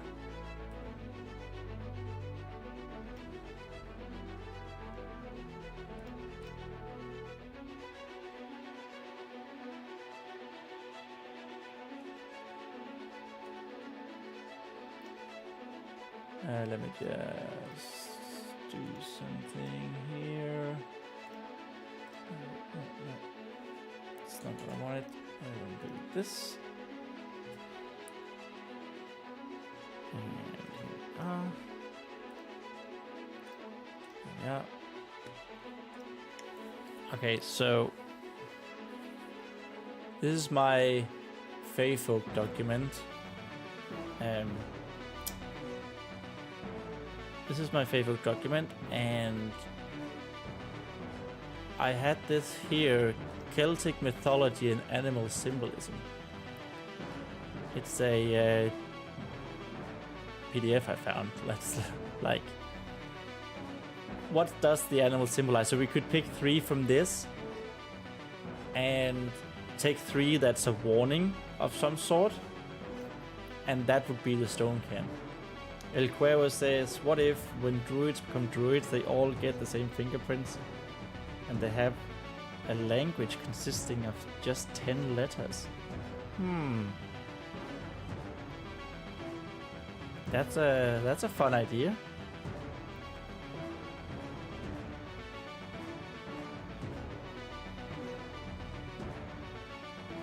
Honestly, I kind of like the idea of being inspired by fingerprints, so it's not like runes or seals, but it's like swirlies.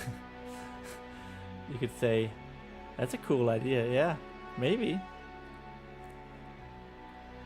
But I think for the stone cairn here, that it wouldn't make sense to have the Faians write stuff on it, because that would only be for Faians to, you can't write a warning in your own. Like if I wrote a warning in Danish, only Danish people would understand it, basically, or people who knew Danish. But it's not much of a warning.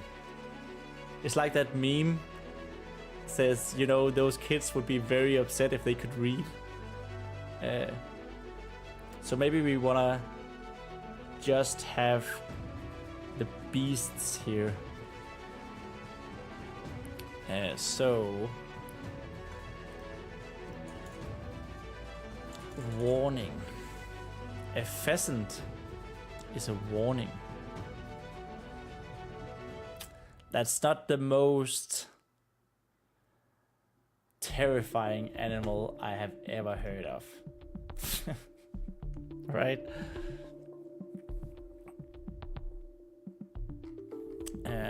Maybe we should just go through them.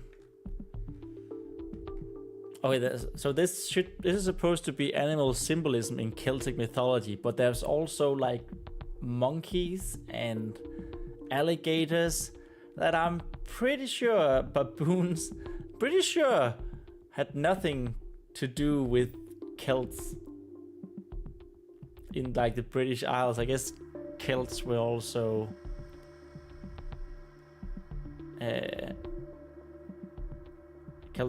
like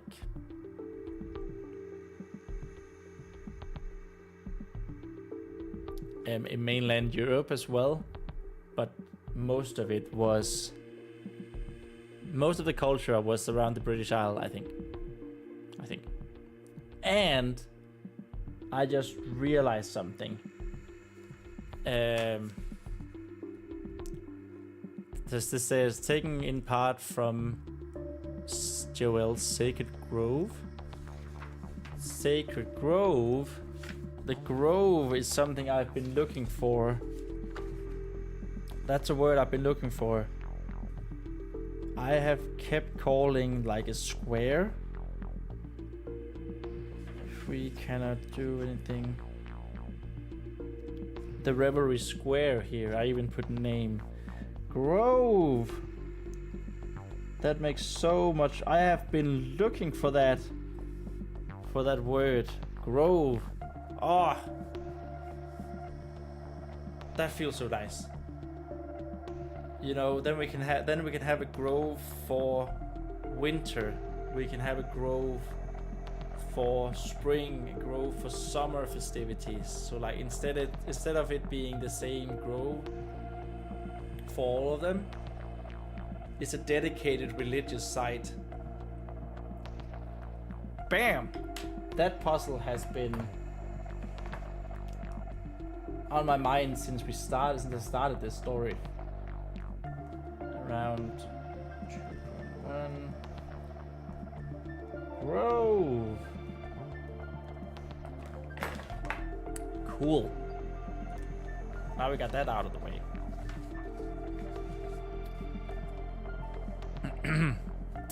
So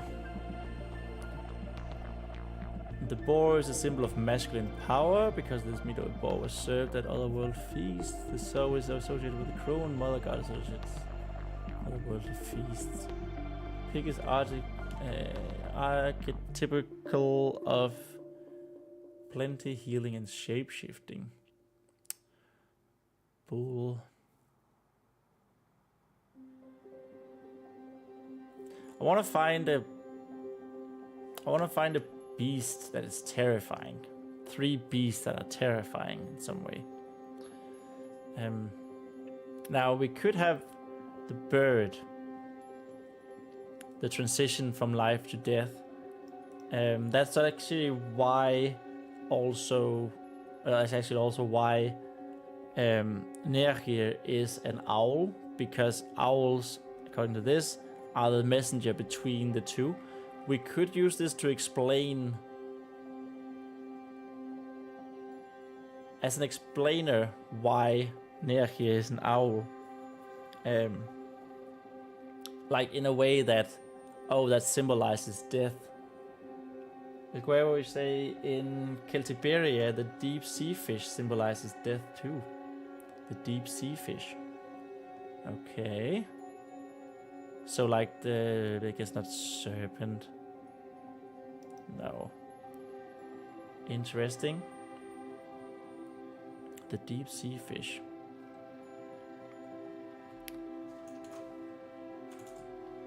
Death. There's 13 animals that symbolizes death. Eagle, linked to death god. Goddesses, the raven or the crow. The crow. The horse.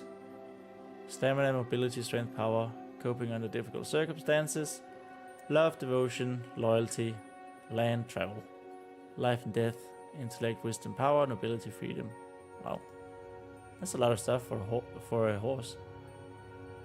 The owl, there it is, the death messenger. Patience, darkness, divination.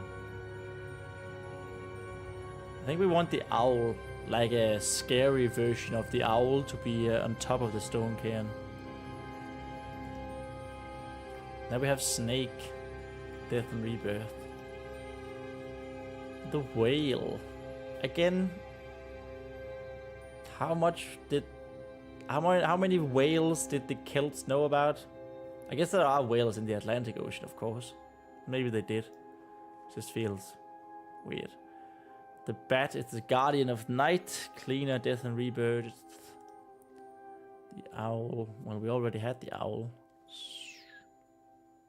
It's a lot of same.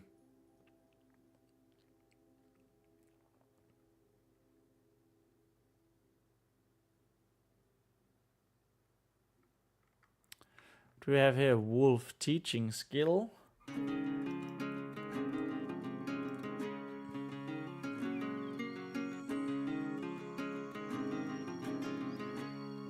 Loyalty, interdependence, success, perseverance, ability, thought. Wolf are regarded as pathfinders and teachers. Wolf is represented by constellation. In the Sunni tradition, they will symbolize the direction of the east, tracking movement.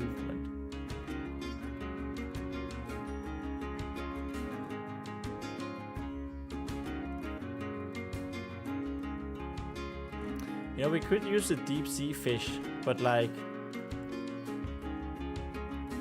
maybe not the deep sea fish, but like something that would live in a lake. That can be quite scary as well. Like an eel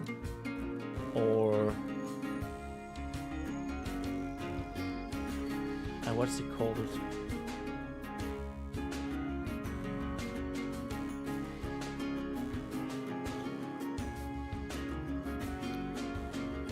Could say serpent as well. Lake serpent or something. No, what's it called? Called Danish.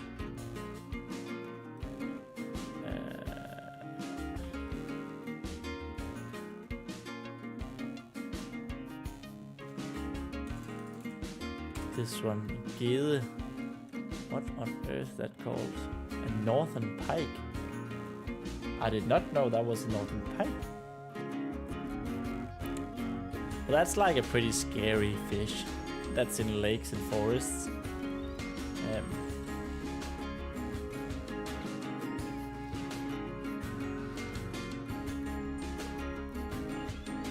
Like it just eats everything. Mythology, the Finnish epic poetry. Jawbone of a giant pike. I seem to remember it having like some pretty sick teeth.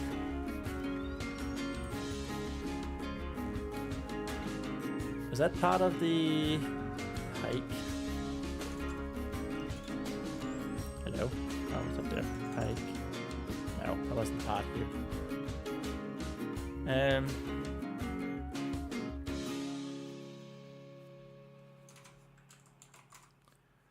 Wolf. Loyalty, success, perseverance, stability. Intuition, learning, the shadow.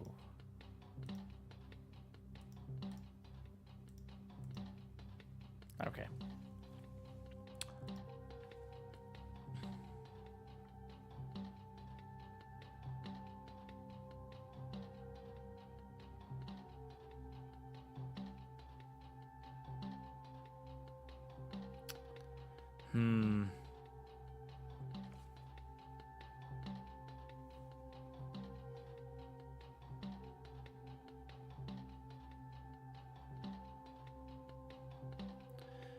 What if the stone cairn was just two depiction of the animal? So it could be it depicted a terrifying owl with the pike in its claws, and the pike also being terrifying. Then we had the symbol of death and the warning of danger lies ahead.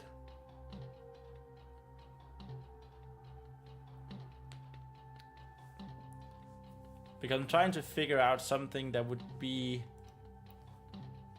Now it is like the Fae Folk, at least in this short story, are inspired by the Celtics and the old religion in like the British Isle, the old people there.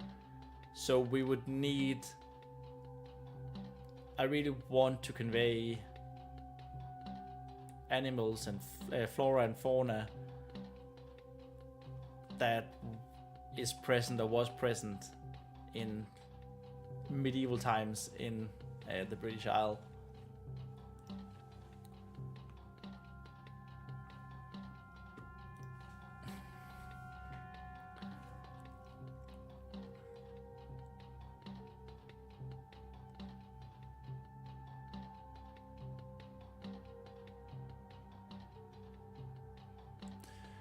There's dragons.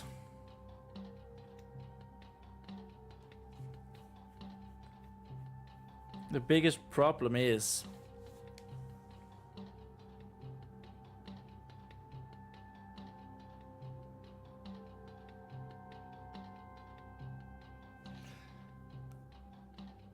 I quite like the idea of air, land, and lake.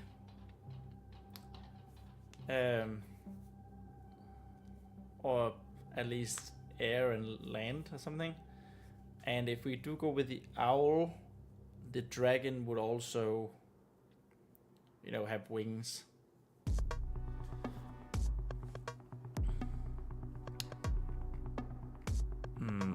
We have bear, of course. Primal power. Gentle strength, grieving, sovereignty, Intuition married with instinct, nurturing, protective. Oh, that's a good one. Protection. Why did it just... No. Protect.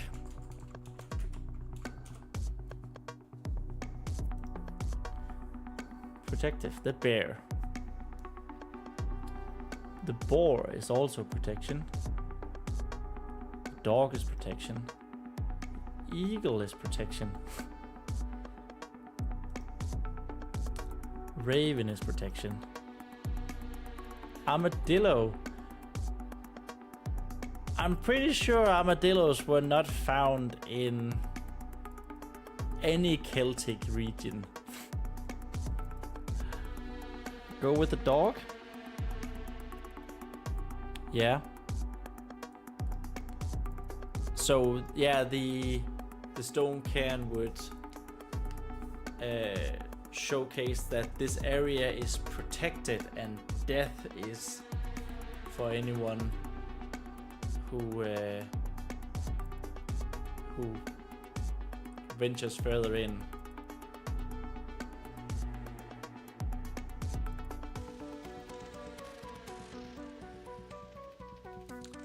And what about the fish? Water current.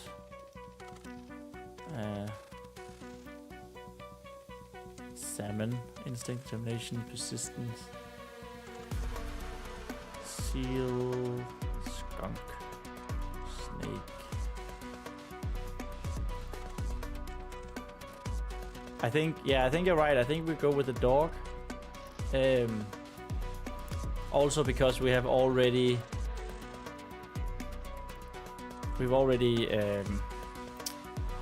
what's it called? The druid that denied Carl his druidic ascendance. His spirit bound was a bear, druid Dwerith.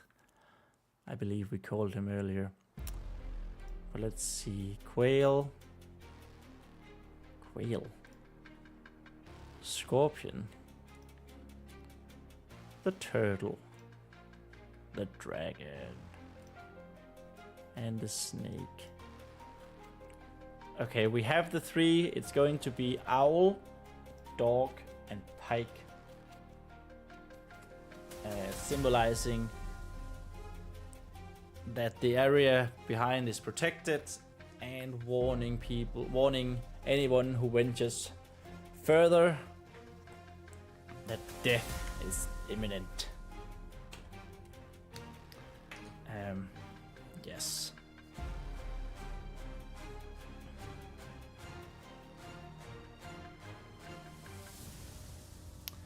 The large pile of stones was much taller than any Fae Folk, taller than a human even, though Carl had only ever been told about them and never actually seen one for himself.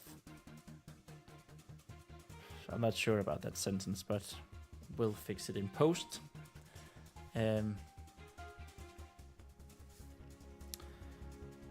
It depicted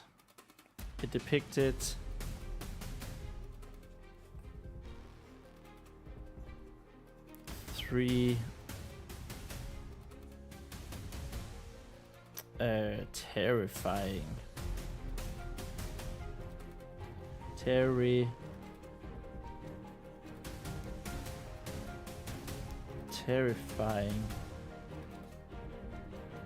animal spirits, not species, spirits on top of each other.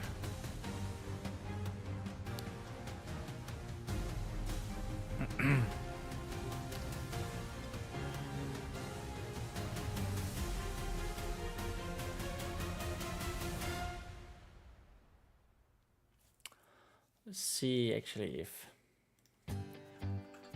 pike animal symbolism.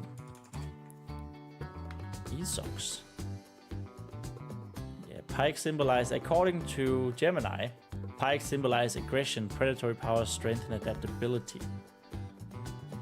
due to their reputation as fierce water wolves and ambush hunters. Honestly, I think that's a good, like,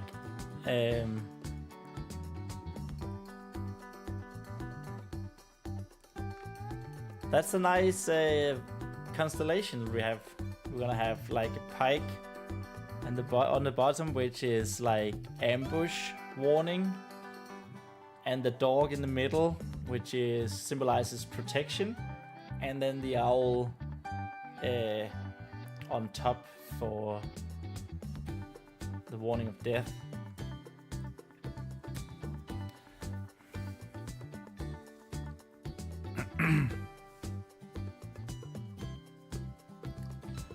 On the bottom, the stones were formed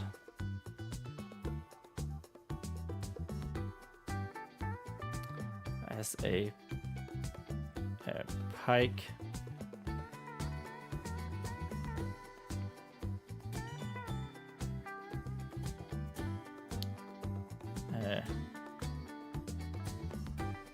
going around the cairn.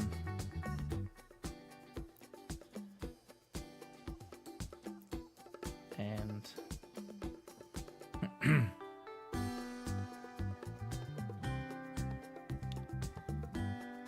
showcasing a terrible maw.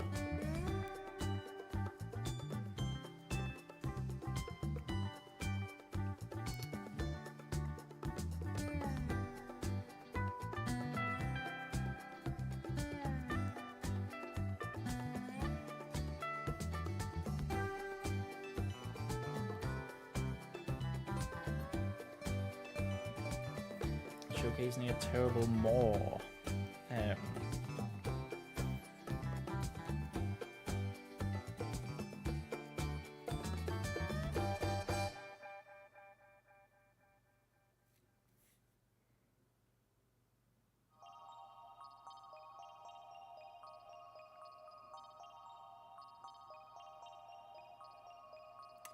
How do we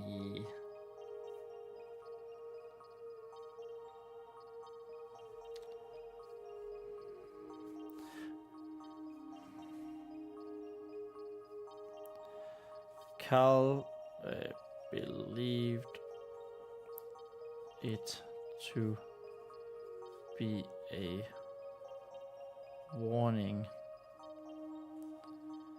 to be the first warning.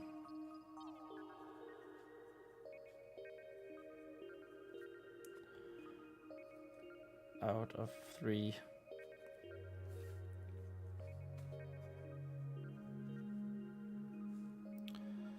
As pikes were the predators of the lakes.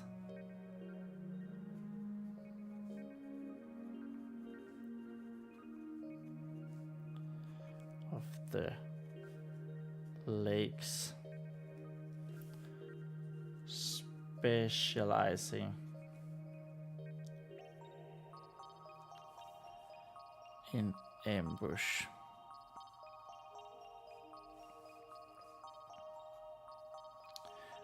The middle was made to look like a protective dog. To look like a protective dog's sneering face.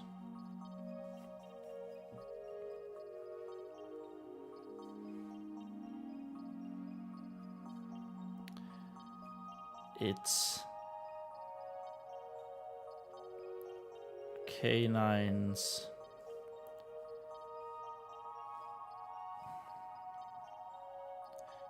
Being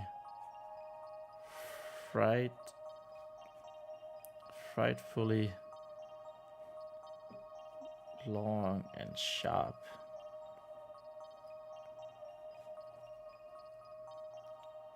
So this is also a point where we don't want to spell it out for the reader, right? People can think for themselves. Like I say, protective dog, pikes with predators specializing in ambush. And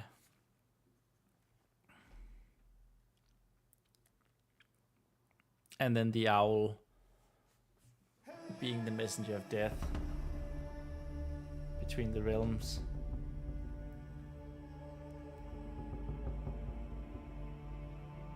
So we want people to connect the dots themselves, right?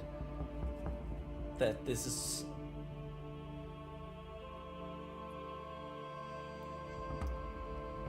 what will happen. The Fae Folk will ambush anyone who enters, and they will send them to the Death Realm in protection of the forest. Frightfully long and sharp.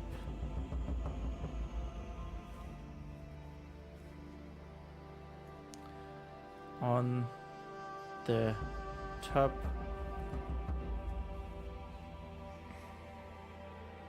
El Cuervo says you could hide the intention for the dog symbol, changing the protective word with a stone cold look.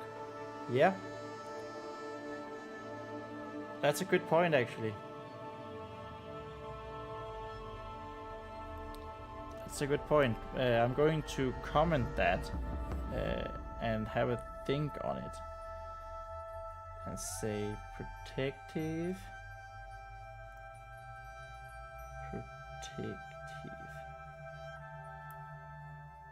No, not protective. Look. Ah, for fudge. Where's my rubber? Here it is.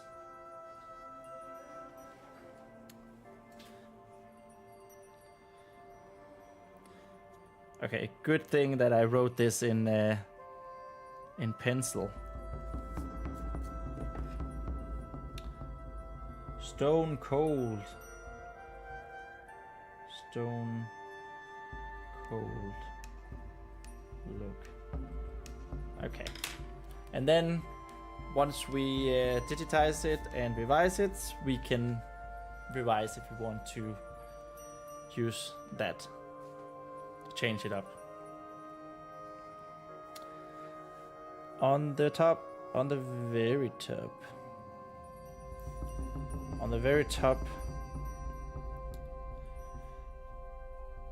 and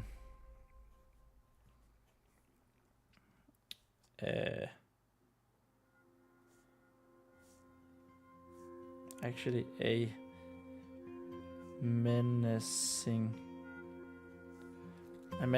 owl spread its dark wings.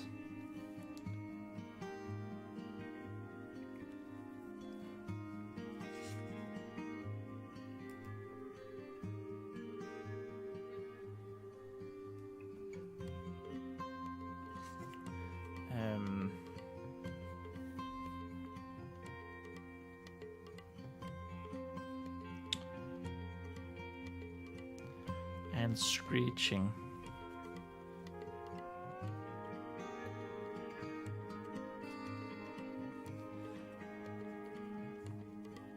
At anyone who dared to look at it.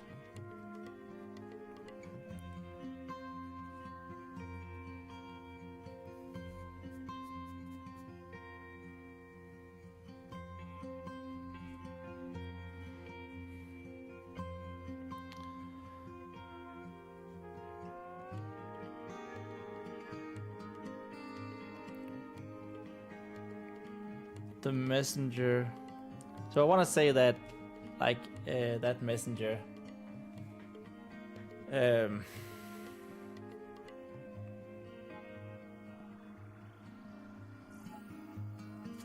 want to say that the owl reminded Carl about Dair here, and it sort of gave him a sting in his stomach.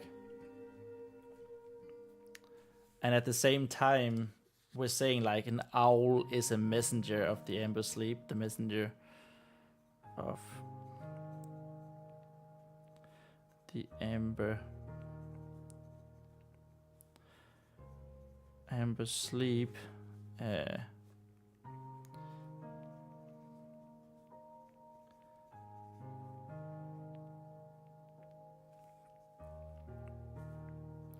I just had a daddy long legs enter my apartment. God damn it.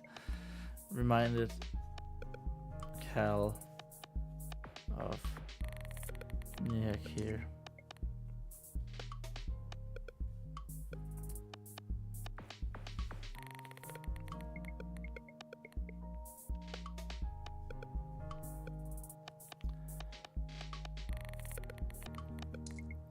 And Reglin by extension.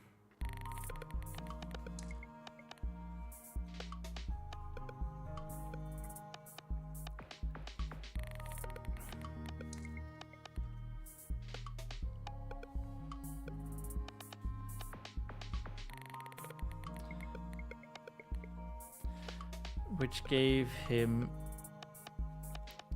a sting. In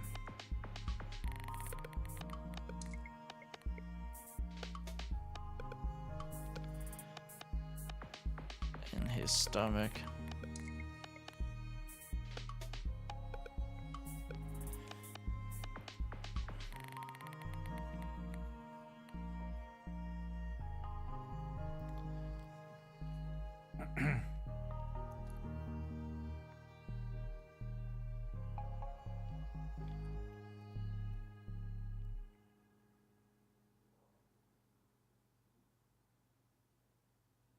Yeah.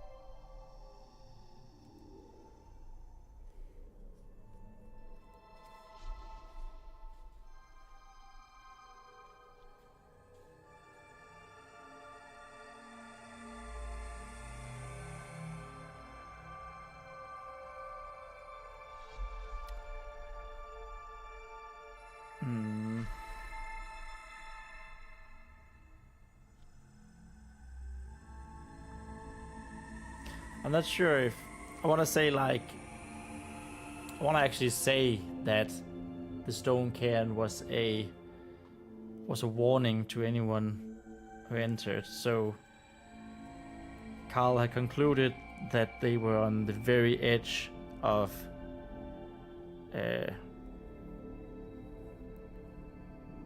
Realm Oak,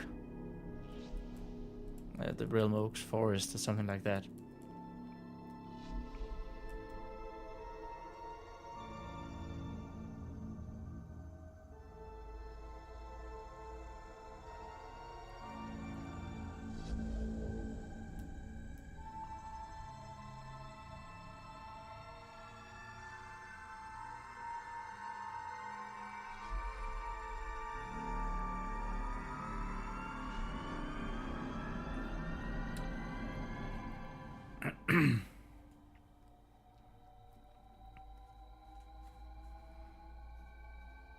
I'm gonna go new paragraph for that.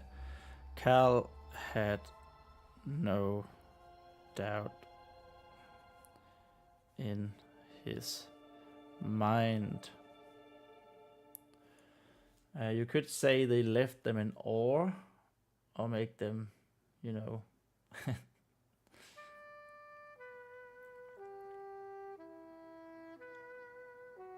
Yeah.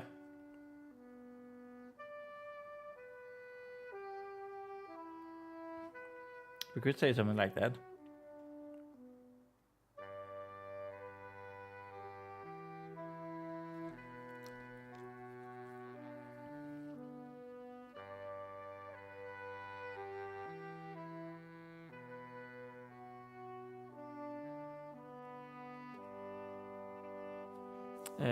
Yes.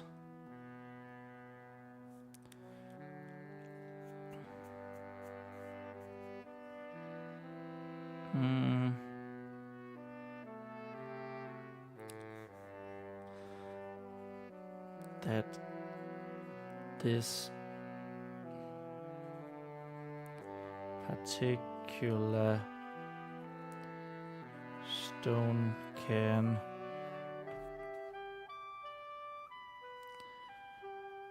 was raised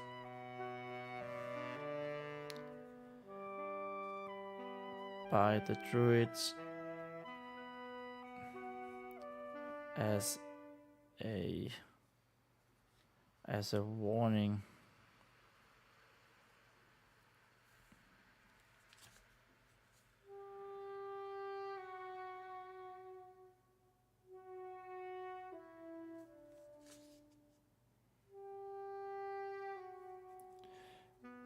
Anyone who would dare to venture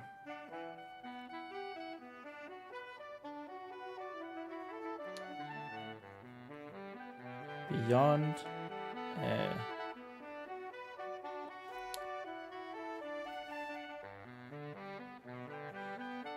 would feel the wrath of the Fae Folk.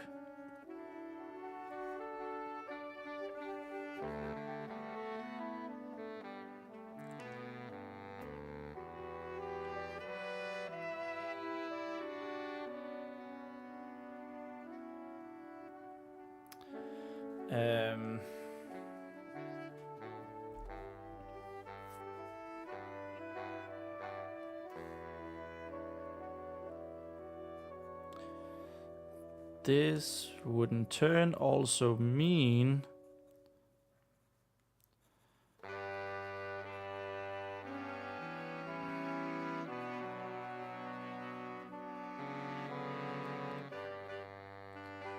Cal had concluded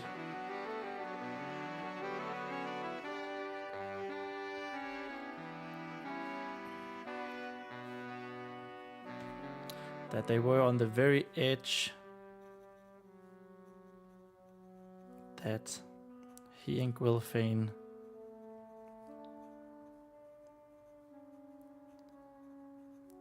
found themselves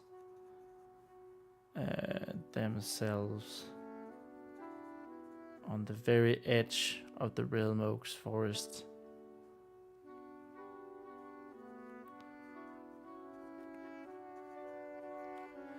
Very edge of the Realm Oaks forest.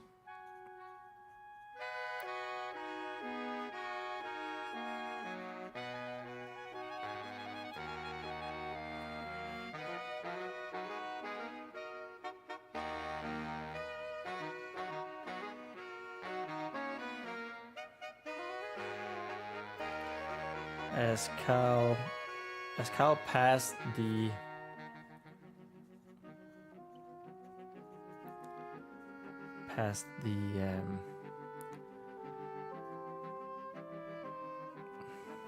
cairn with his soaked firewood, he speculated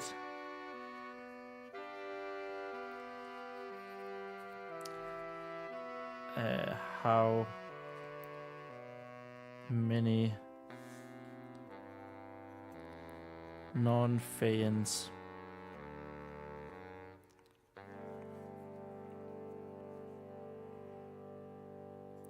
had defied the marker can.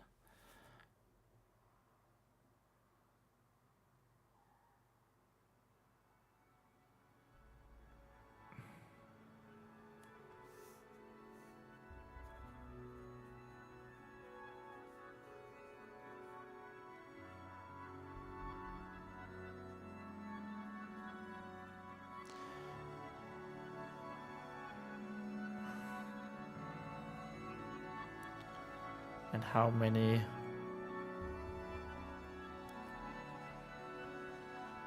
Dandru and Crayron had taken care of.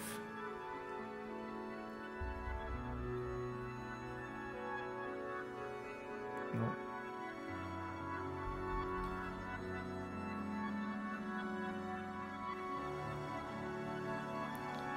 Taken care of.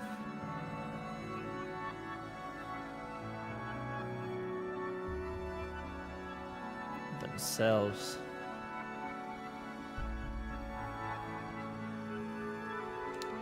Actually, there was a little thingy here that I had hoped to mention, and that it was indeed a marker cairn and not a religious cairn. So like that cairns have different purposes, and that they're actually a staple of the religion. But that's probably something. It's probably something that we'll have to add once we revise it. Religious cairn.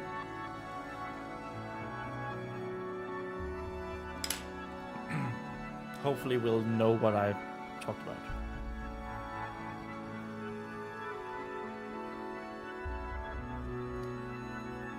Carl shivered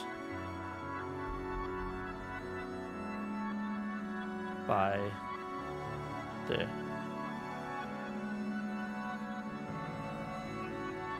the thought.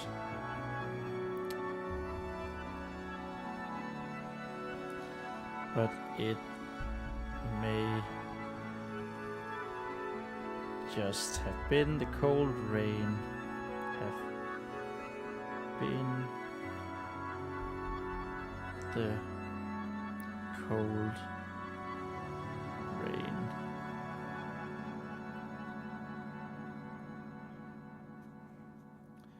That didn't seem to have any intention to stop, didn't seem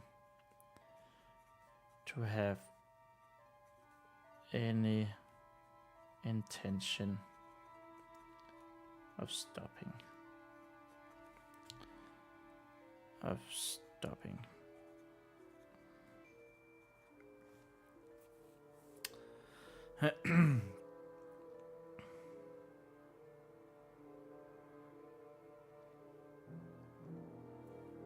Whoa! That was I did not see that we were so so long, so far down the page. I do think that I will end this live stream around just about now. I can feel the mushing of the brain, and I think it's also a good place to end the live stream. Like we've done the explanation of the stone cairn.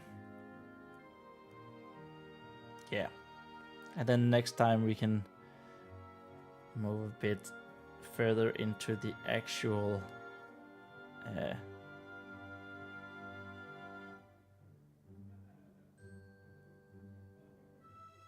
into what we actually want to say with this. Like we're into that he gets found by Sanawinth and he's confronted by her. Okay, but we still need to start the next paragraph and stop in the middle of a word. So next time, which I Might be tomorrow or next Monday.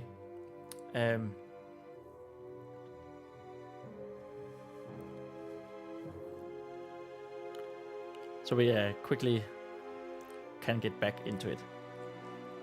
Right.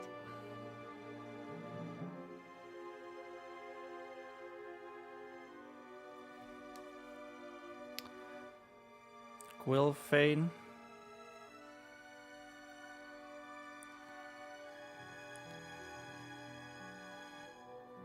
Was still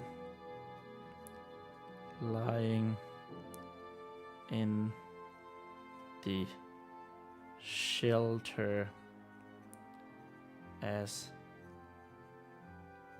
Cal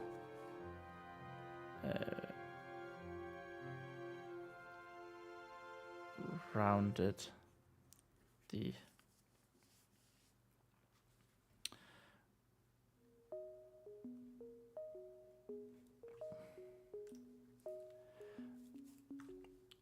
Elquer says I should stop with my correction too. I just need this one word to end the paragraph. Yeah, nice.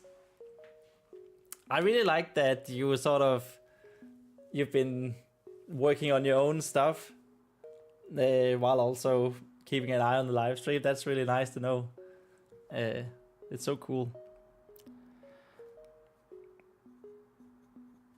The stone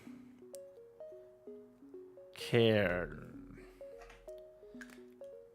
Gwilfane was still lying in the shelter around the stone cairn.